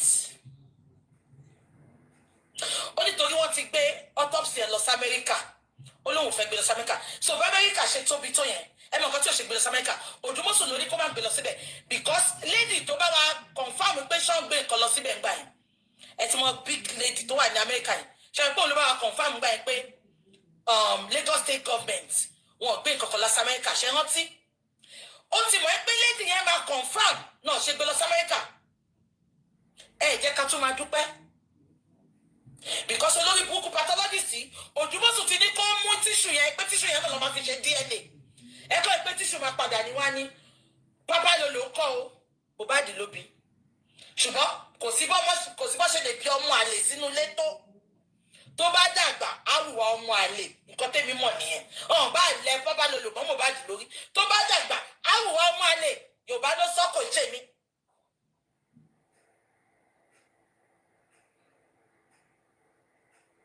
àbí kan tí mo sọ yìí ẹ jẹ́ kí n pe best caller àmọ́ bí i best caller tún èèyàn kan sọ pé kí ni gùrẹ́sì ṣe tí mo tún bu gbogbo wọn ló máa gba kíní lọ́wọ́ mi gùrẹ́sì ò ṣe nǹkan kan ẹni tí bá mú sẹ́nu máa bú ni gùrẹ́sì ò ṣe nǹkan kan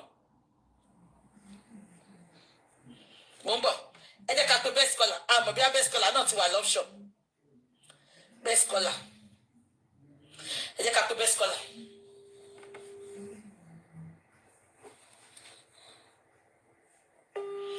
Mo bí abẹ́ scholar ti wà lọ́ṣọ̀.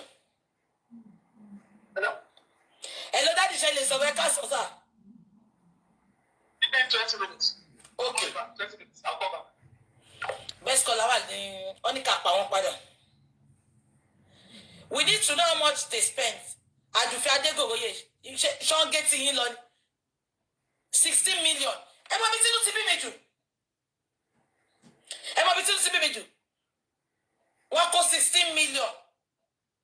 Kò mọ owó hòtẹ́ẹ̀lì tán san o.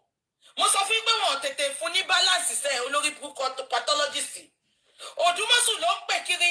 Ẹ gbọ́dọ̀ san balance o. Wọ́n ti bu kíní ẹ o. Wọ́n ti bu specimen o. Mo ṣẹ̀ṣẹ̀ gbọ́ yẹn ni o. Tí n bá ti gbọ́ màá ti wá tó àṣírí fún yín o.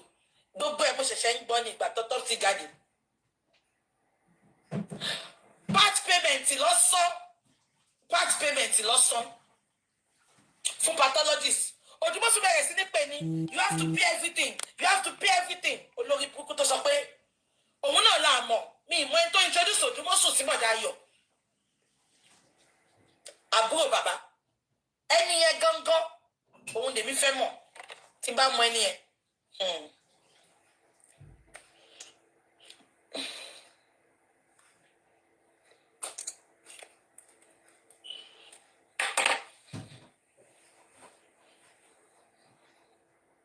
I'm not bringing anybody up. I'm sorry. I will soon be leaving. I'm not bringing anybody up. I'm bit of English grace. Look, I shall lie in Cotushell and Nicky Fua.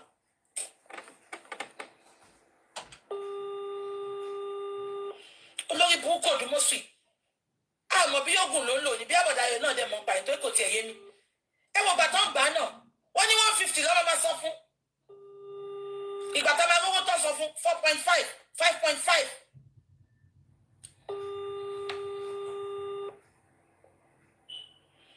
Tayo Alonge, somebody said, BJ, why did Òdùmọ̀sù wrote in Vanguard that the autopsy was free? But you heard Wahab, Senator Wahab said they paid the man, they paid the pathologist. Even the pathologist confirmed it in court that they paid him fully.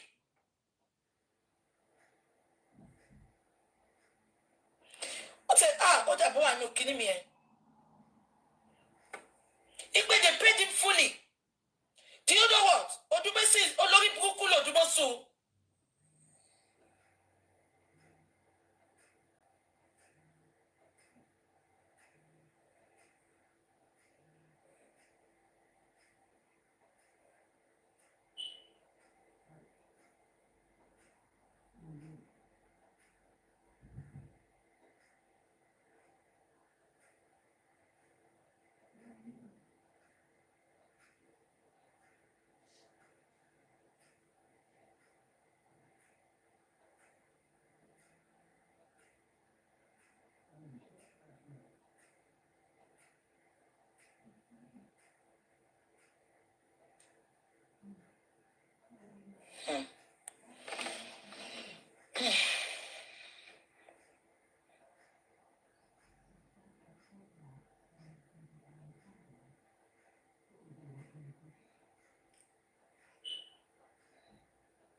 Okay. On va faire plein de enfants. I don't know. On va faire plein de enfants, sorry.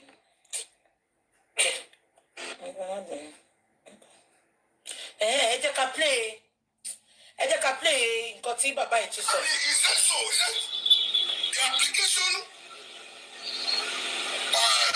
of a severe and rapid injection through a parental route is possible? And when I say parental route, who are the people around the deceased at the time of his death? This is going to be the conclusion of the coroner. evidence. The fact that he sustained injury, and the injury led to loss of blood for many hours, up to 15 hours. Exactly. It is only Omanogo Tobagbe case Mohbad fun. Case Mohbad lo simple job. But they just want to make it difficult, thinking they will throw it under the bus. Àṣànà sọ pé injury tó ṣe Mohbad yẹn kò lè lead síkú, ó ní injury kékeré ni. Ibo ni ẹ̀jẹ̀, ibo lẹ̀jẹ̀ ti wá. Bàbá Mohbad sọ pé àwọn rẹ́jẹ̀ tó kúnnú duvet. Àbúrò ya Mohbad sọ pé àwọn rẹ́jẹ̀ tó kúnnú duvet. Àbí? Injury tá a rí yẹn, ìṣòro ẹ̀ pé kó fi èékánná géèyàn báyìí. So báwo ni èékánná yẹn ṣe di ẹ̀jẹ̀ tó kúnlẹ̀? So tó bá lè jẹ́ pé injury yẹn ni, why tí Àṣànà ò gbé Mohbad lọ sí hospital lẹ́sẹ̀kẹsẹ̀? Wọ́n nílé wọn sí hospital kò ju 5 minutes lọ. Why tó ṣe dúró kí Mohbad kú sínú ilé tán kó tó gbé lọ sí hospital? What was she covering? Kí ló bò? Kí ló ṣe fún Mohbad? Ẹ má gbàgbé pé bọ̀bọ̀ ìsọ statement kan máa tún play voice ẹ̀ fún yín. Ẹ jẹ́ ká gbọ́ bàbá ṣe tutọ̀. The fact that I was not taken to the hospital when the authorities took him to the hospital early enough. The fact that the injection was administered on him without diagnosis. All those supporting factors and the direction that we should look at. Because law is based on facts, evidence, and the element of proof. So what can you do to us about the involvement of the police? What can you tell us? What can you tell us about the involvement of the police or otherwise in this inquest so far? Well, when there's death, the police has a duty to investigate. But the role of the police in this inquest so far, particularly the role of the state, okay, in this inquest, I'm disappointed. That's it. End of. Shagbo. Sam said the role of the police in this inquest, in this case, the role of the state in this case, I'm disappointed. Kile tu fẹ́ gbọ́? Kile tu fẹ́ gbọ́? The state and the police, they are trying to cover somebody up. They are trying to cover something up, which everybody can see that Mohbad did not just die naturally. Something led to Mohbad's spine, which all handwriting is on the wall. Even the son confirmed it now. He said the role of the state and the police in this case, he said he is disappointed.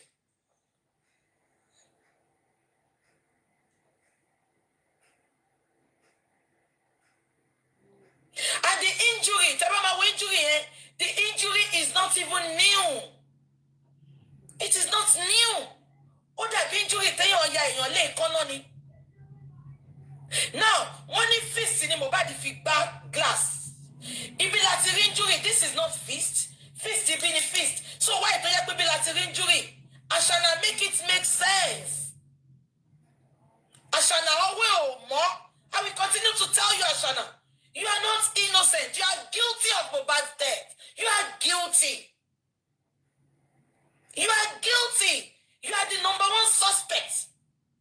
You want to work about 24 hours, 48 hours, 72 hours. Yet, up to going to 3 years, you haven't come out to tell us what leads to Mohbad's spine.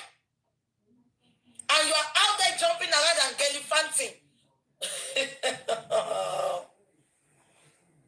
Exactly. Go and check Mohbad's photo shoot. That injury they showed us that led to Mohbad's spine, it was there. And injury Mohbad. So why Mohbad? Why? What are the police covering? What are they covering?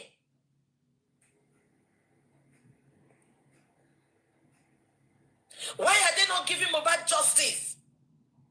What has Mohbad done? Their duties is to protect the public, their citizen. If such things should happen, they should bring the culprits out. Why are they covering her? Why are they protecting her?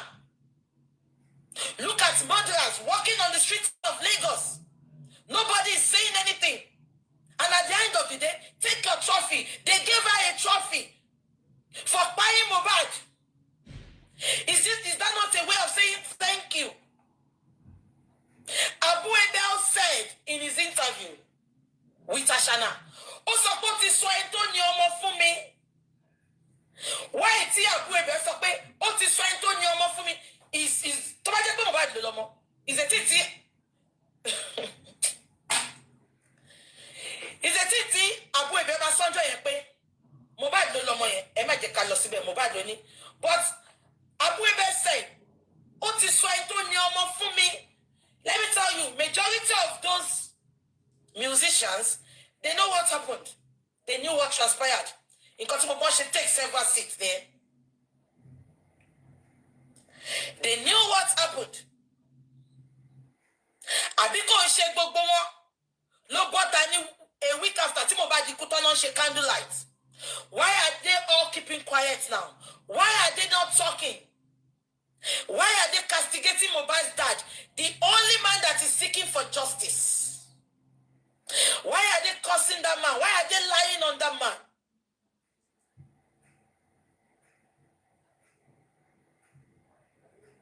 Kí ló ń ṣẹlẹ̀ gangan?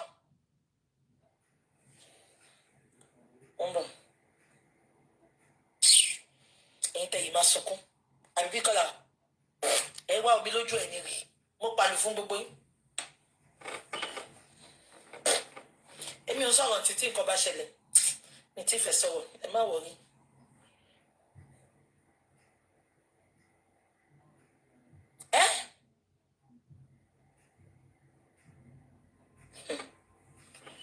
Ẹ jẹ́ ká máa gbọ́ lọ. Disappointed because at no time did the state ask a single question to any of the witnesses. Are they represented? And they were represented. Chamber. Baba Sam said, there is no time that the state have asked a single question from the witnesses. Even the fact that they were represented at the court, they did not ask a single question from the witnesses. And what if Baba no be a question or witnesses? Representative of the Lagos State government, one big question, what are they covering? Ẹgbẹ́ no lórí burúkú sọ àmà sọ̀rọ̀ ẹ̀ sọ Bẹ̀rẹ̀kẹ̀tẹ̀. Ṣé Bẹ̀rẹ̀kẹ̀tẹ̀ á máa fọ́ọ̀sì ẹ̀ kó wá dá sí ni? Báwo lè ṣe ẹ lójú ẹ̀ fi rí wọn? Ẹ mẹ́pẹ́ nǹkan tó mú Oríyọmí tó sá kúrò, òun náà ló ń Bẹ̀rẹ̀kẹ̀tẹ̀ Sálíṣì kúrò bẹ́ẹ̀.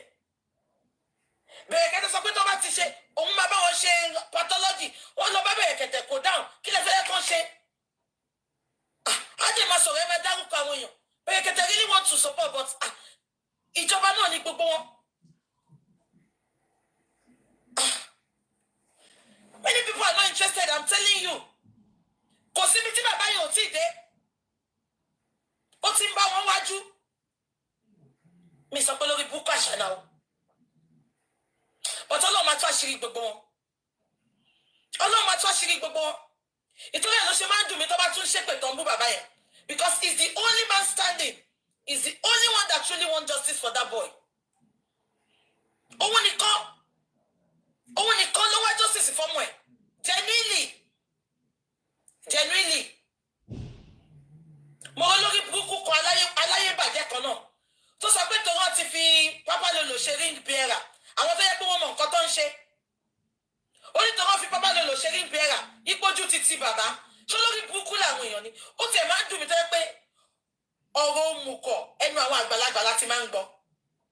Ẹjọ́ sórí ire ni ring bearer ni. Tani ò lè ṣe ring bearer? Ẹ bá mi sọ ẹ̀yin tẹ́ ti ṣèyàwó ó tẹ̀yẹ pé mi ò sí ilé ọkọ.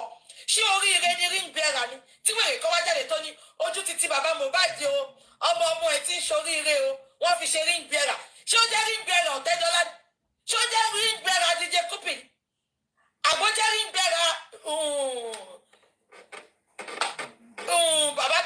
ní Hausa yẹn. Àbí wèrè làwọn èèyàn ni. Ó ní ojú títí bàbá.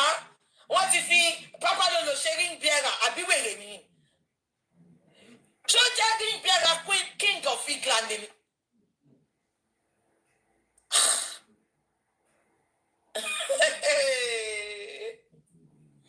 Àbí ṣé wọ́n mọ̀ pé ring bearer get level ni? Tajà tẹran. Ring bearer Dangote. Ring bearer. Ọba Hausa kan ṣe wedding ní wíìkì last week yẹn.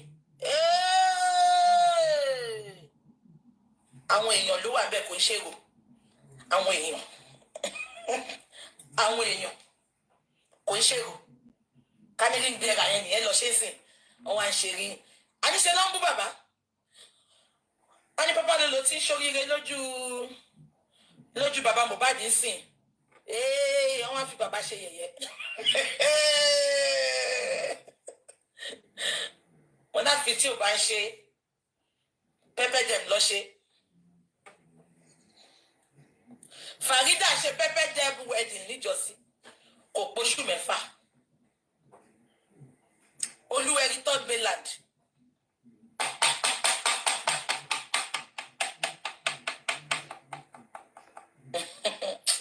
A ní mo ti fẹ́ sọ̀rọ̀.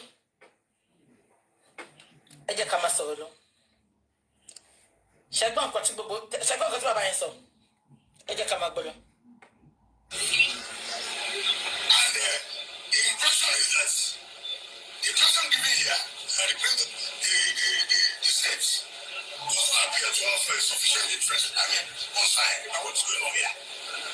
And again, how do you go and clear some people before the coroner concludes cities? Exactly.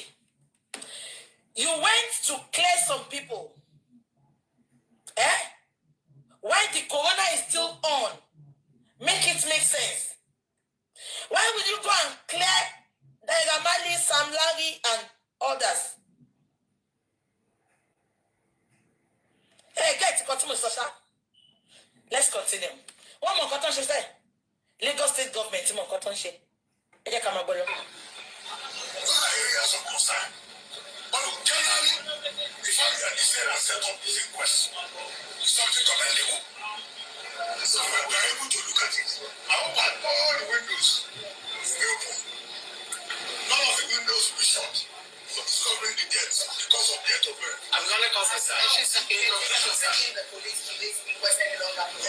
No, there is no need to. You will notice that at some point, I made an application to the court that we were prepared to receive the verdict. It is no use turning this place into a theater. We are not here to play. This is not a recreation center. There we come here and gather. Even when we have nothing else to watch. You understand me? We can see clearly now that the family has done everything possible. It was not easy to hire this psychologist who can testify. It's in millions. Stakeholders all over the world have been contributing to assist the family. And I'm happy today that the pathologist confirmed that he had been dead.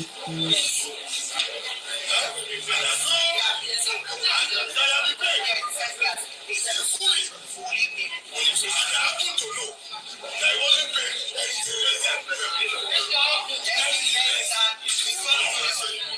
anything less than close to 20, but not less than 12.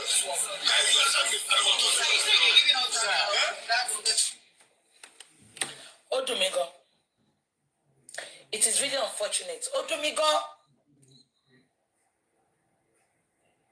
More trusty, but I don't want to go back there. Me feel got to mama upset me because I suspected this and I was always, so I'm always asking questions then. I should pay money. I should pay more. Ibi tí mo ti kọ́kọ́ fura náà nígbà tó sọ pé wọ́n ní kó máa dàbùkọ ẹni náà. Àṣé nǹkan tó Odùmọ̀ṣù sọ nìyẹn. Do you understand? Odùmọ̀ṣù ló fún wọn ní wọ́n nìyẹn. Ó ní kó máa dàbùkọ síta until tó bá kọ́ lọ ka kíní yẹn ní court aṣọ tí mo nǹkan tó ṣe.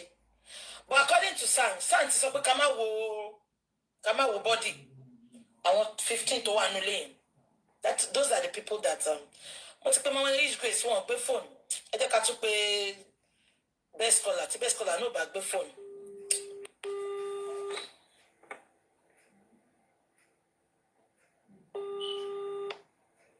Hello, that is ṣe tó ń sìn. I'm driving to this. I'm close to this now. Okay. I'll call you back.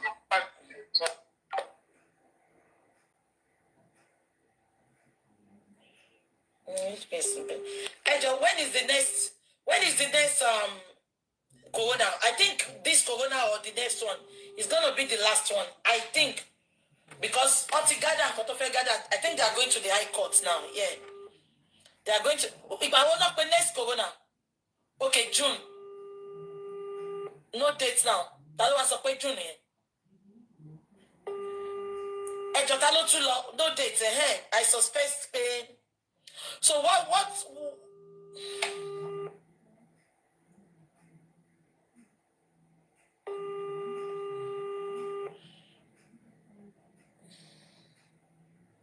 Okay, no dates. One, so next corona. Okay, my marriage case said it's June. Okay, once upon it June. Okay, June. Okay, the magistrate is on leave, but I don't think there's anything they want to talk about again at the corona. I don't think there is a lot they want to talk about again at the corona. They said it's June, but no dates. Okay, she's on leave.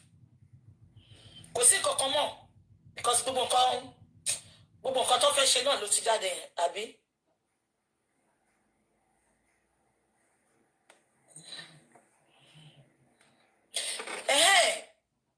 Mo gbọ́ ni o, and I think it is true.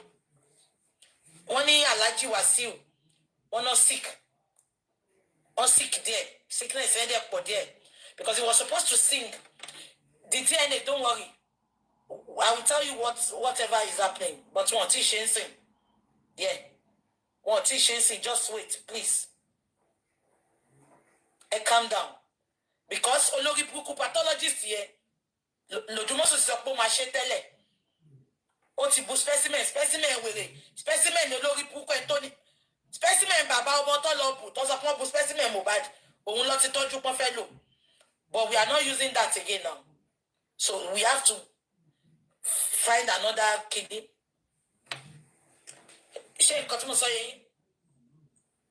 Okay, one Kuramed doctor is still coming. That is the second doctor. Of course, DNA, how much DNA now? Don't worry. Don't worry. Let me conjure. Emma conjure. Kini mo solo no? Yeah.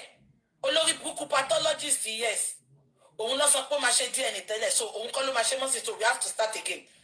Wọ́n ti gbà kọ́kọ́ lọ́wọ́ olórí burúkú ọbọ yẹn o. Ẹ má yẹ kó wá parọ́ fún yín o. Wọ́n gbogbo ṣẹ̀rẹ̀ pọ́n bọ́ta ó lọ ń ṣe interview tó sọ pé I'm ready for DNA because she thought olórí burúkú Odùmọ̀ṣù àti pathologist ló máa ṣe ni. Ẹni kó bọ́ta ń sì kó wá sọ pé I'm ready for DNA because wọ́n plan ẹ̀ tẹ́lẹ̀ ni gbogbo ẹ̀dẹ̀ ti mess up ń sìn. Àbí ṣebí nǹkan tó gbé dání tó fi pa Mohbad àṣà àmọ́ ẹni tó ní kò tí ẹ nídìí ká mẹ́ni tó ní kákọ̀ mọ́ pé kò ṣe ti Mohbad ni kó dẹ̀ pẹ́ ọmọ lọ fọ́ ọlọ́mọ. Àbí Wàsíù ni mò ń sọ jàre. Kolomba wa just pray for him, Sha. He was not in London. Stop lying. He didn't come. Go and check with people. He was not in London. He was supposed to play in London for a show. He's not feeling too well. Even Corona ti Obenegushi to fún mi lóyè. Ṣé mo Legushi ṣe Corona 15 years anniversary. I see people saying phone forensic. You can't teach a son what to do. Don't worry. Don't worry. We don't say a lot of things online. When you start talking like that online, Abi, when you want me to talk, you know, you are giving them. Don't worry. Just leave it like that. No, the pathologist is not the one doing the DNA. No, I can assure you that because he doesn't want to manipulate autopsy yẹn ni mo ti sọ pé mo ti sọ ti pẹ́ nígbà tí mo bọ́ta wá ṣe show. Ṣé nǹkan tí mo sọ yẹn wá sí he was supposed to play ní party kan tó ṣe ní London ní last week. As a matter of fact, gan, àwọn èèyàn feel pé woman yẹn kàn fi Wasiu taṣọ ni. But when I investigated, mo notice pé ara Wasiu ò yá. Wasiu gangan ló jẹ́ kó kọrin ní coronation 15 years anniversary Elegushi. But he couldn't. Ẹ lọ wò pé Wasiu kọrin ní gbogbo weekend. He's not feeling too well. Let's pray for him. I don't want to talk too much, but pray for him. Ṣé kò tí mo sọ yìí? Yes, pray for him. No, he's 15, abi? Yeah. Kọ́tọ́ ṣẹ̀ṣẹ̀ wá lọ, Malaika ló kọrin, yeah. He was supposed to sing there. But because of his ailment, he couldn't make it. Ṣé ń gbọ́ mi? So pray for him. Kọ́lọ́n pa gbogbo àṣìṣe wọn rẹ́. Daddy. Hello, Daddy. Hello, my sister. Yeah. Yes, sir. Yes, yes, sir. Sorry for coming late. No problem, sir. Let me start with a last update from a fan about the disappointment of the police. Okay. Daddy, about us, okay, sir. Daddy, about us, okay, sir. I'm happy that the son expressed that disappointment. And that disappointment confirmed one thing. And that is the fact that those who claim to be the friends of police, those who are boasting that they are friends of police, that means that they are betrayal. Because they become favor stains of the oppressors. So it is good that from the barrister who has been part of the coroner, a coroner stepped up to unravel the cause of death. For a barrister who is knowledgeable enough to know some things that may not be, lettered, but are very unpublishable. He has seen the handwriting on the wall, and he has expressed his disappointment. So those of you that think you are favored by the oppressors, those of you that see yourself as saints because you are able to take pictures with the officers, those of you who see yourself as saints because you have been given award by those you called the industry gods yesterday, by those you claim that are the one chasing after your late husband yesterday. God bless you, Daddy. Daddy, ẹ bá mi tún sọ ní Yorùbá. Ó dàbí Yorùbá ló máa dùn fún nǹkan tẹ́ ẹ sọ yìí. Daddy, ẹ̀yin náà rí nǹkan tó ṣẹlẹ̀ lánàá yẹn. Ẹ rí àwọ́ọ̀dù tó fún. Àwọn tó sọ pé ní kò má sọ̀rọ̀. Daddy, ẹ bá wa sọ ní Yorùbá. Yorùbá yẹn máa dùn. Ẹ máa sọ Yorùbá. Ẹ̀yin tẹ́ gbọ́ Yorùbá. Ẹ tẹ translator yín. Daddy ń sọ̀rọ̀ lọ́wọ́lọ́wọ́. Best scholar ló ń bọ́ lọ́wọ́. You see, some of them have displayed so much sincerity. They have shown their charisma to deceive and persuade the oppressed. Charisma to deceive the oppressed, to sacrifice their interests for the greater good of the oppressive ruling class. What happened at that award night, that award platform yesterday, was an award of sacrifice of justice. An award that mortgaged justice. An award that gave the oppressors the opportunity to overlord, to lord over the underclass. It's a shameful, very shameful outing. Do you observe one thing? There wasn't anything that really showed that they feel concerned about justice for Mohbad. Never. Daddy, ẹ má gbàgbé pé wọn ò tẹ̀ tún dúró ṣẹ́jú kan fún bàbá yẹn. Wọ́n ti ń kúrò lórí stage kéèyàn kan tó sọ pé ó dàbí ẹnìkejì ẹ ló ní kọ́ dúró fún wọn ò tẹ̀ rántí. It was an award of reconciliation, and for the ongoing heroic struggle of the people, there can never be a reconciliation with the oppressors. The oppressed will never reconcile with these oppressors. The veil of ignorance has been lifted, and Mohbad's death will be a light to the principle of difference. The principle of divide and rule, the divide and rule strategies of the oppressors. Mohbad will provide the light, and that is why every step they make, people will now know who really they are. Those who always wear the red, those who always put on their bonnet, those who always shout that they don't care, they can sell their properties to get freedom for others, they were the same people now manipulating the stage, setting the stage for the industry god. They are the one now packaging award. I'm happy about something that Mohbad said before he died. Only family me. Mohbad knew that they would kill some, not that they would kill them physically, they would silence them.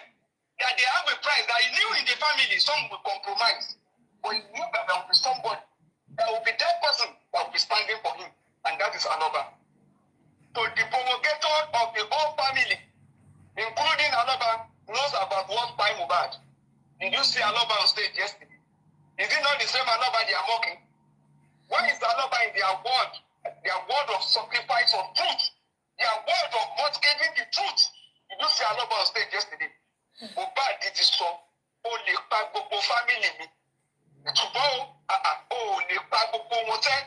And that is why that man is still standing. He knew some will be silenced. Mohbad knew some will be silenced. He knew, but may not be able to identify them.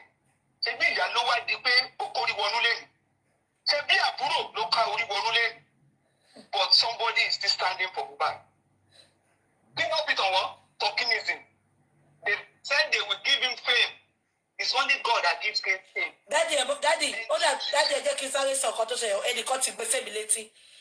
Àdúrà wọ́n sọ fún pé tó bá corporate níbẹ̀ níjọ́ tó lọ jẹun yẹn ṣe pé wọ́n ò sí in good terms. Wọ́n ṣàní kan ṣe kán mú ọ̀pọ̀ kan bá kan parí ìjà. Ipe wọ́n máa lọ sedis. Ipe òun ló máa give speech. Ipe tó bá wá give speech tán, á kọrin láti sell ara ẹ̀ fún public so that àwọn èèyàn lè máa follow ẹ̀ from there.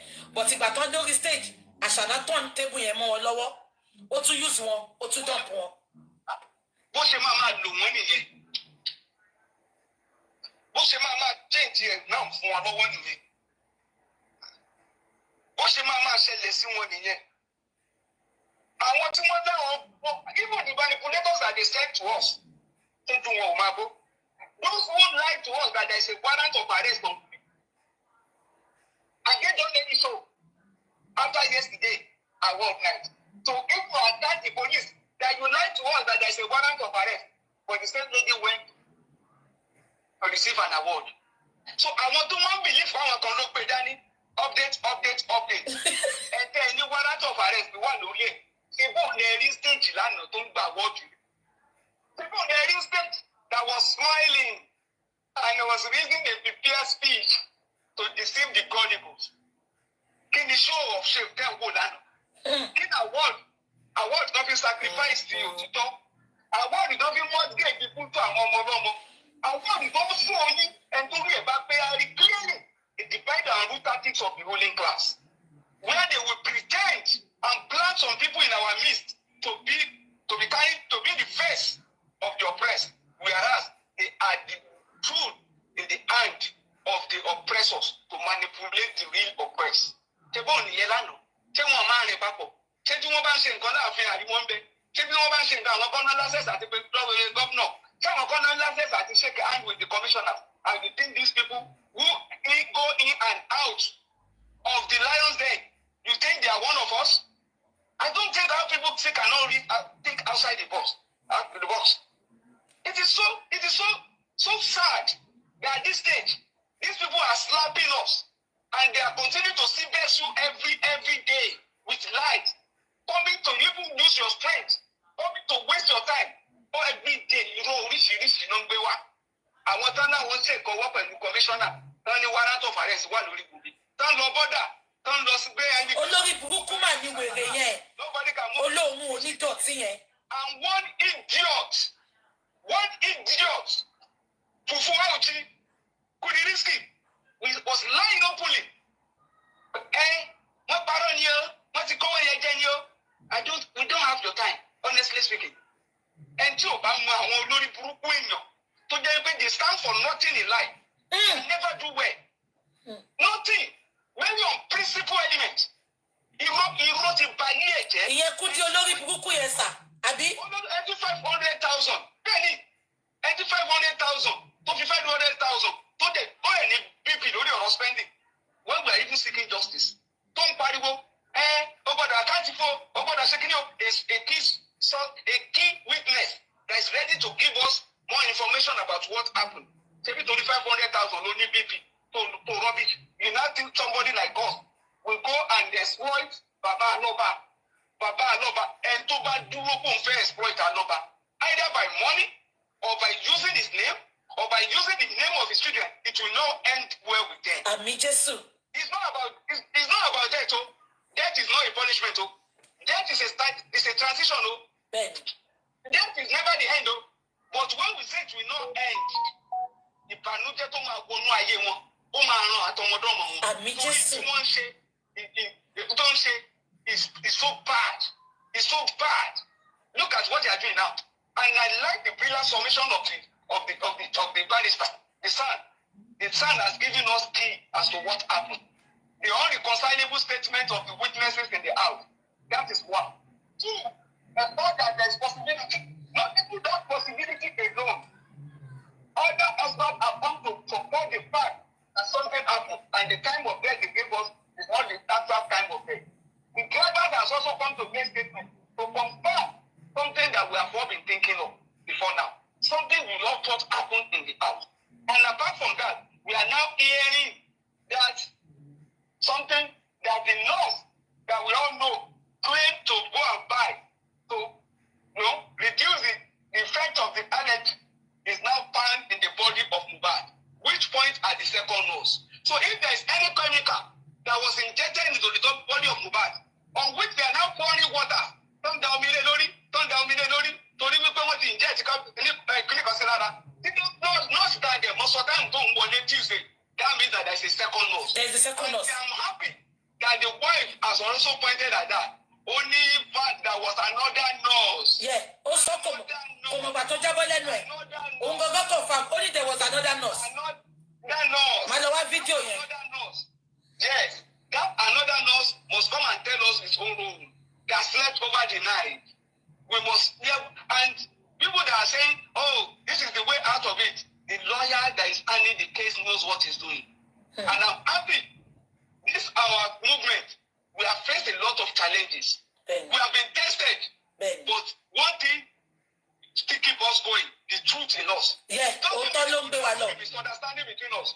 Misunderstanding I'm clear along the line. Bẹ́ẹ̀ni. And then we misunderstand to translate you pé gbogbo àwọn táwọn misunderstand pẹ̀lú bóyá aláburú ni wọ́n. Èyí tẹ́ aláburú that is what they have been falling by the wayside. Can't you see the lawyer today? The former lawyer crying, lying. Wọ́n sanwó fún anybody o, wọ́n ṣe kíní fún anybody o. Ìtìwó ló ti face tí bàbá Mohbad ti face. Ìtìwó ló ti face. Ẹ̀fọn tí wọ́n sọ̀rọ̀ àti bàbá Mohbad ti face. A professional that should even be confidential, a professional that has the duty of care. Where is the lawyer?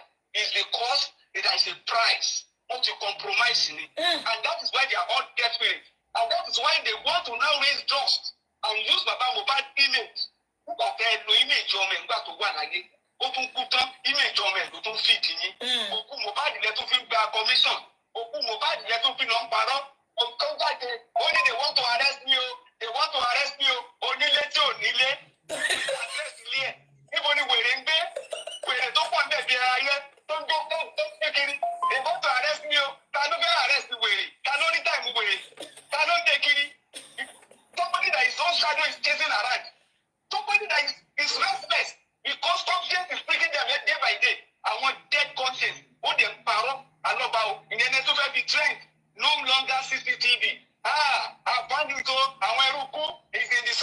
the security of the estate to 3 minutes video, to 10 minutes video, from 10 minutes video.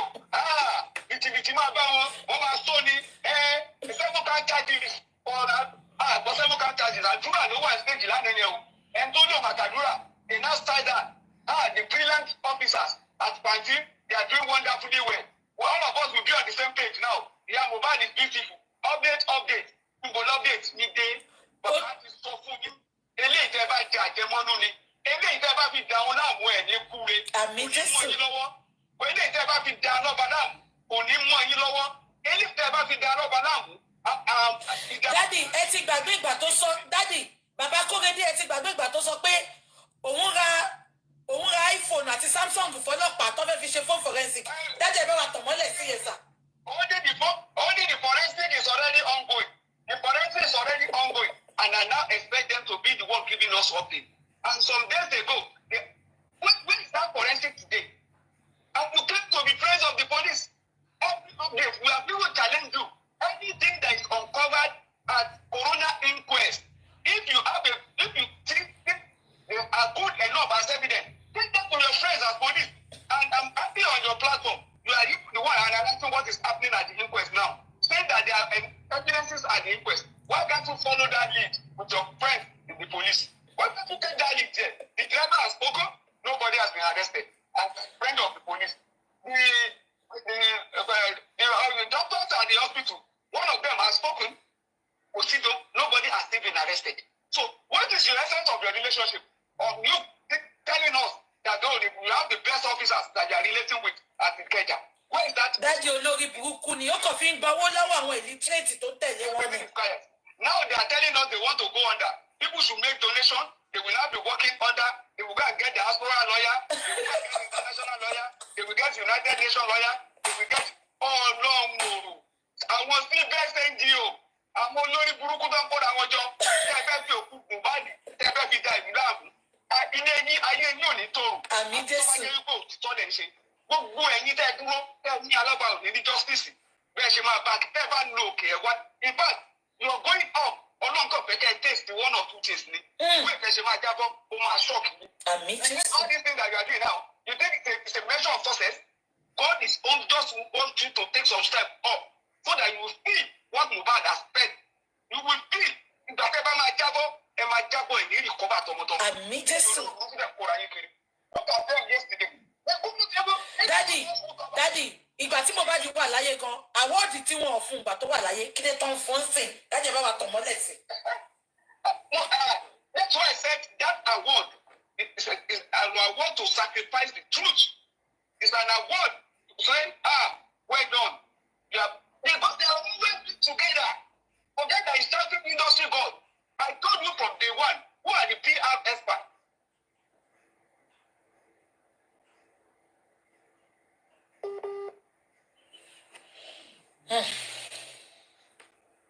Okay.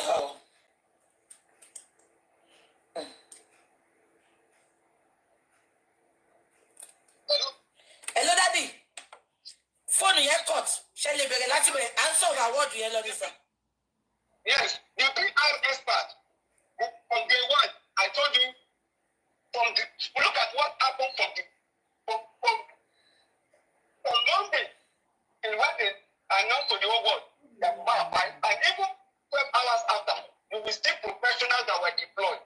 We didn't know the second nurse before then, but we were already pointing at something, at that direction at the initial stage. Look at the lawyer, the presence of the lawyer. I'm telling you, look at all the bloggers that were talking nonsense to divert our attention. Look at the lawyers that followed the nurse to police station, and they were asking them whether they wanted to press charge. Look at the lies and now the falsehood. Quite quickly against Baba. That is to tell you that from day one, I'm telling you, Wummi has been with them from day one. It is the constituency of Wummi from day one that wanted yesterday.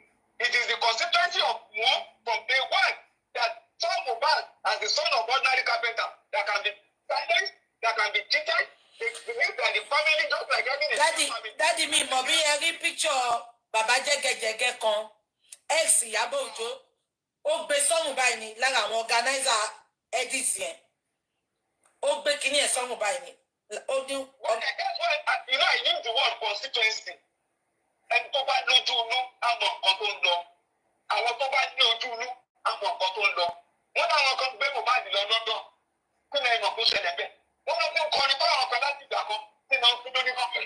Kí ló dé àwọn ọmọ kúrò lọ́dọ̀ báyìí? Kí ló fẹ́ fi ṣe tí wọ́n fẹ́ fi step to scores? Kí wọ́n fẹ́ lò láti gbọ́pẹ́ flag ẹ̀ gbọ́pẹ́ ọdẹ yẹn tó gbé ẹ̀kọ́ sí lára kó lọ bá wọn jì báyìí. Kí wọ́n ti wọ̀ pé ọmọ ẹgbẹ́ òní ènìyàn ni. Anything, any lie against him, we stand.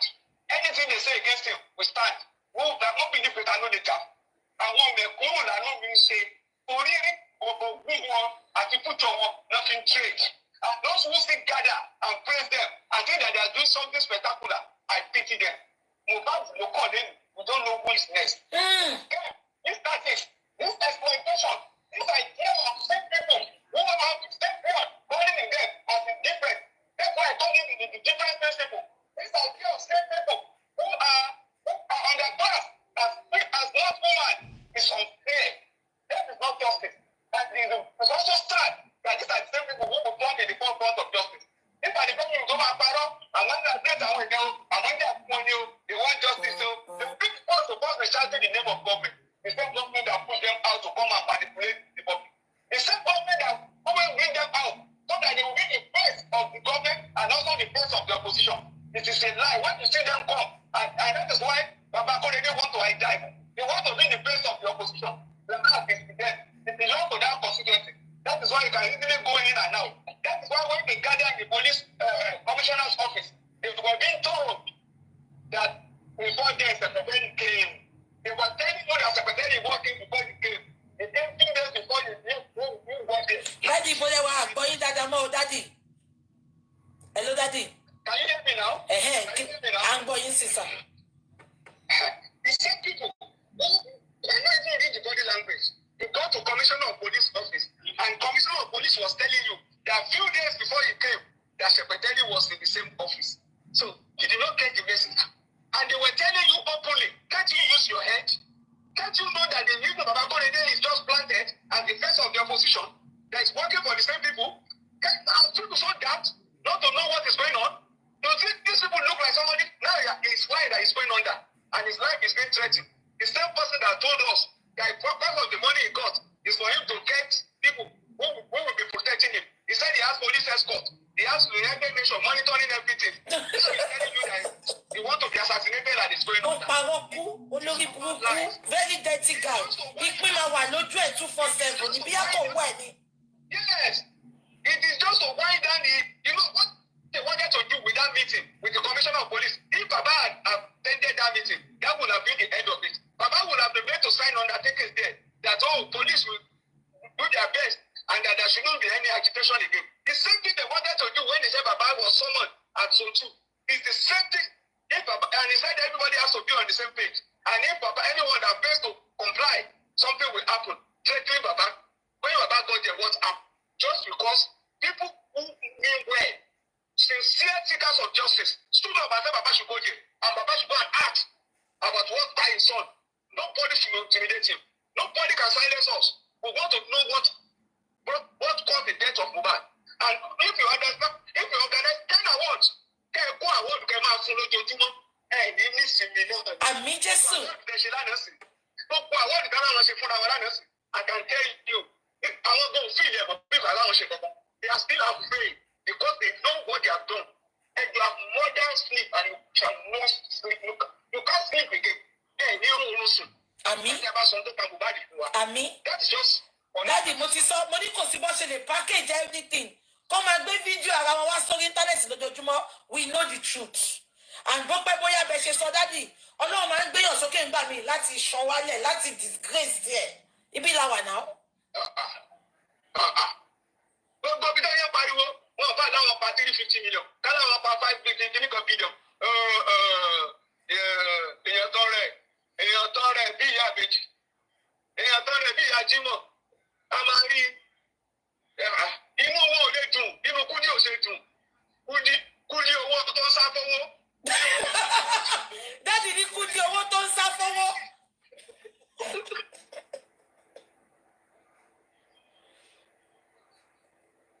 Hello, daddy. Daddy, ẹ̀gbọ́n nǹkan tó lórí burúkú burúkú abórajẹ̀bí yẹn sọ ní overcooked turkey ó ní bàbá ṣẹ́yún fún èèyàn kan ó ní bàbá lọ fowó kọ́lé lẹ́nu ẹ̀ ṣojú òun tí wọ́n ní dádì ẹ̀yin lè máa ní kọ́ sin Jésù ẹ̀yin lè sọ ní kọ́ crucify ẹ̀ ṣojú òun tí kẹ́ yẹn ni olórí burúkú olóṣì. bó ṣe wà yẹn ó mọ̀ pé irọ́ ló ń pa adẹ̀jókòó ọmọ yẹn ò gbádùn àṣírí and I'm happy spirit Mohbad ó expose wọn lẹ́yọ kọ̀ọ̀kan ṣe bí kan tó ń tẹ̀lé ṣàpẹtẹ ìtẹ̀lẹ́lẹ̀ ló sáré jáde tó ní Mohbad ń bọ̀ sọ̀rọ̀ tí Mohbad ò bá sọ̀rọ̀ mọ́ ní àtàwọn yẹn. àbókù sọ̀rọ̀ olórí burúkú tó. olórí burúkú làwọn ọmọ yẹn láti lẹ they will just be in front of anything they will tell you they are fighting it's a lie they are being planted they will tell you heaven will fall unless they do this it's a lie they have a price they have and that is why you see they can never do well àwọn tó ń pè wọn gan wọn máa lè jẹ kán jẹyàn nú ayé because ìjọba tó bá jẹyàn they won't be able to use them again and that is why they giving them token they live on tokenism and they need social validation ibi tí wọn dé wọn láwọn ti débẹ̀ mi ò mẹ́tí wo olódó olóṣò. dáàdi ní Kúdí owó tó ń sá fowó. ṣé Kúdí jẹ̀yàn gidi ẹ̀gbọ́n dàbí òjì ẹ̀wù. Oh my God ṣe ẹgbẹ́ ọ̀kan tí dáàdi sọ dáàdi ní Kúdí dàbí òjì ẹ̀wù sábẹ́jì ni dáàdi kí lẹ sọ. Kúdí tó ń wò bí àdìjọ́nu ṣé Kúdí jọ tó bá dùn ni. Ó rẹ́rìn gan ẹ̀rí ẹ̀ kan àwọn ìjókòó a máa pa irọ́ somebody will know about the money ó dẹ̀ ń parọ́ mọ́ bàbá oníbàbà ó dẹ̀ rò kó fún alọ́run.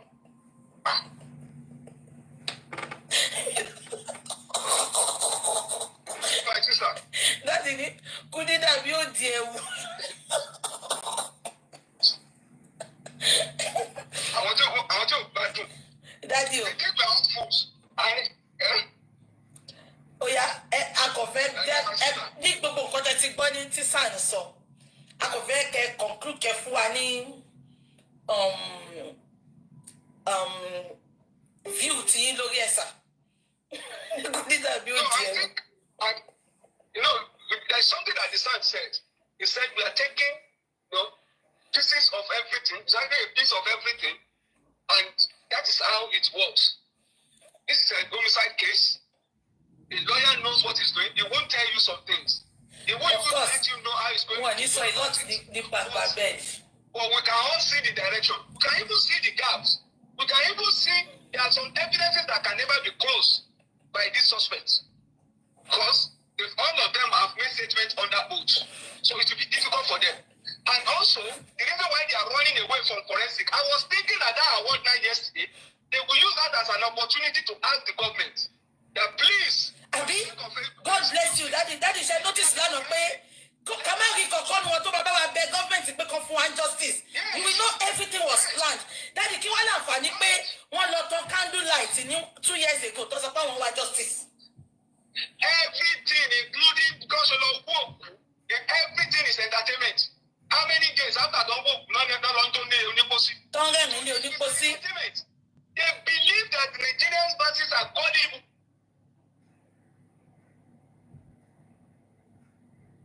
And we see how they will election is around the corner. You will see how they divide Nigeria. Nobody will remember poverty. Nobody will remember that that there is no electricity in the last 20 years in Nigeria or the last 15 years of Nigeria. Nobody will remember that. They will tell you is my brother. I cannot abandon my brother. Your brother that is there now. How many Yoruba who are in position of authority today is speaking the language that we are speaking? How many of them are ready to speak for Mohbad?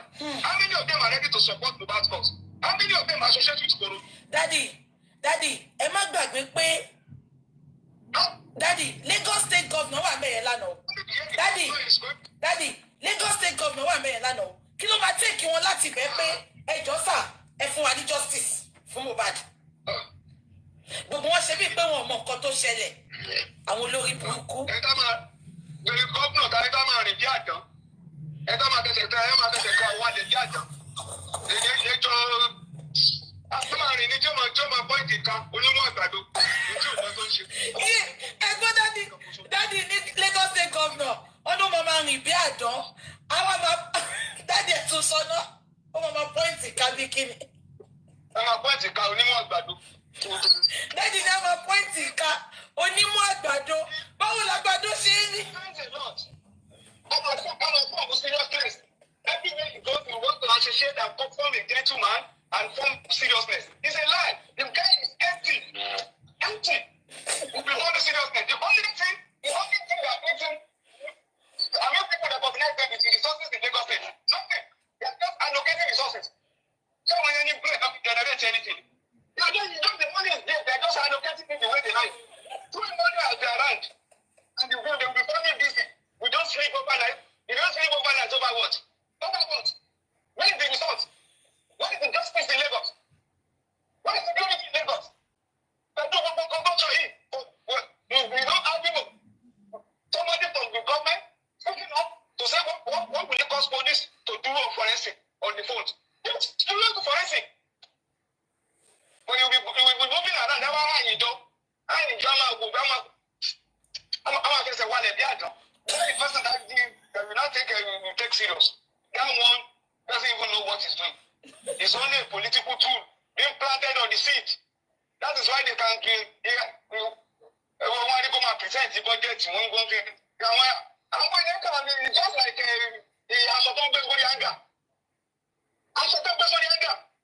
I don't point to work out the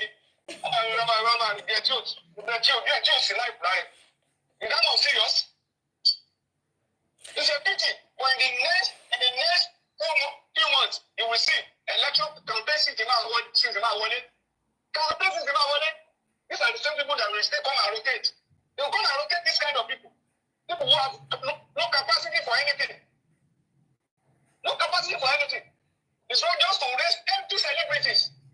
They will just be throwing money at some people to go and be singing. They are doing well. They are doing well. Àwọn ìyá aṣáájú àwọn ògògó. Gbogbo dọ́kítà tí mi láti jọ iná wọn jẹ́ nǹkan kan wọn ayé wọ́n kàn rìn kiri náà ni wọ́n rìn kiri náà ni wọ́n ti ń lọ bí olóògùn náà lọ bí ìkómọ gbogbo ẹ̀ náà kò sáyọ̀ ọ̀nà ayé wọn wọ́n ẹ̀rọ tún wọn ni kò sí nǹkan tó wọ́n lo pankéèkì kan fún. Ẹjọ ṣé Ìbàdàn ni best scholar ṣé ìyàsọjẹ ló gbà. Lórí bí táwọn tí ń tẹ́lẹ̀ pé àwọn tí ń fi pé justice ni àwọn apẹ̀ wọ́n rán aṣọ lódì lódì wọ́n rán aṣọ lódì.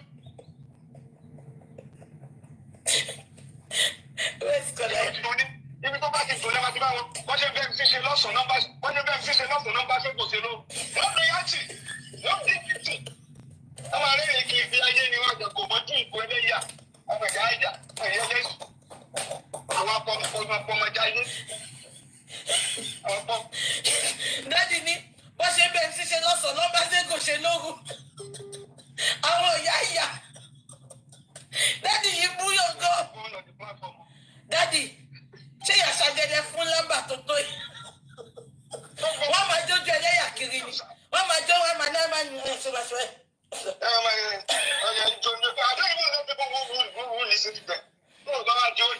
Wọ́n gbé wọn lọ ságbàlá gbé pẹ́ wọ́n ní kọ́ máa bá bisikíìtì jẹ fún un.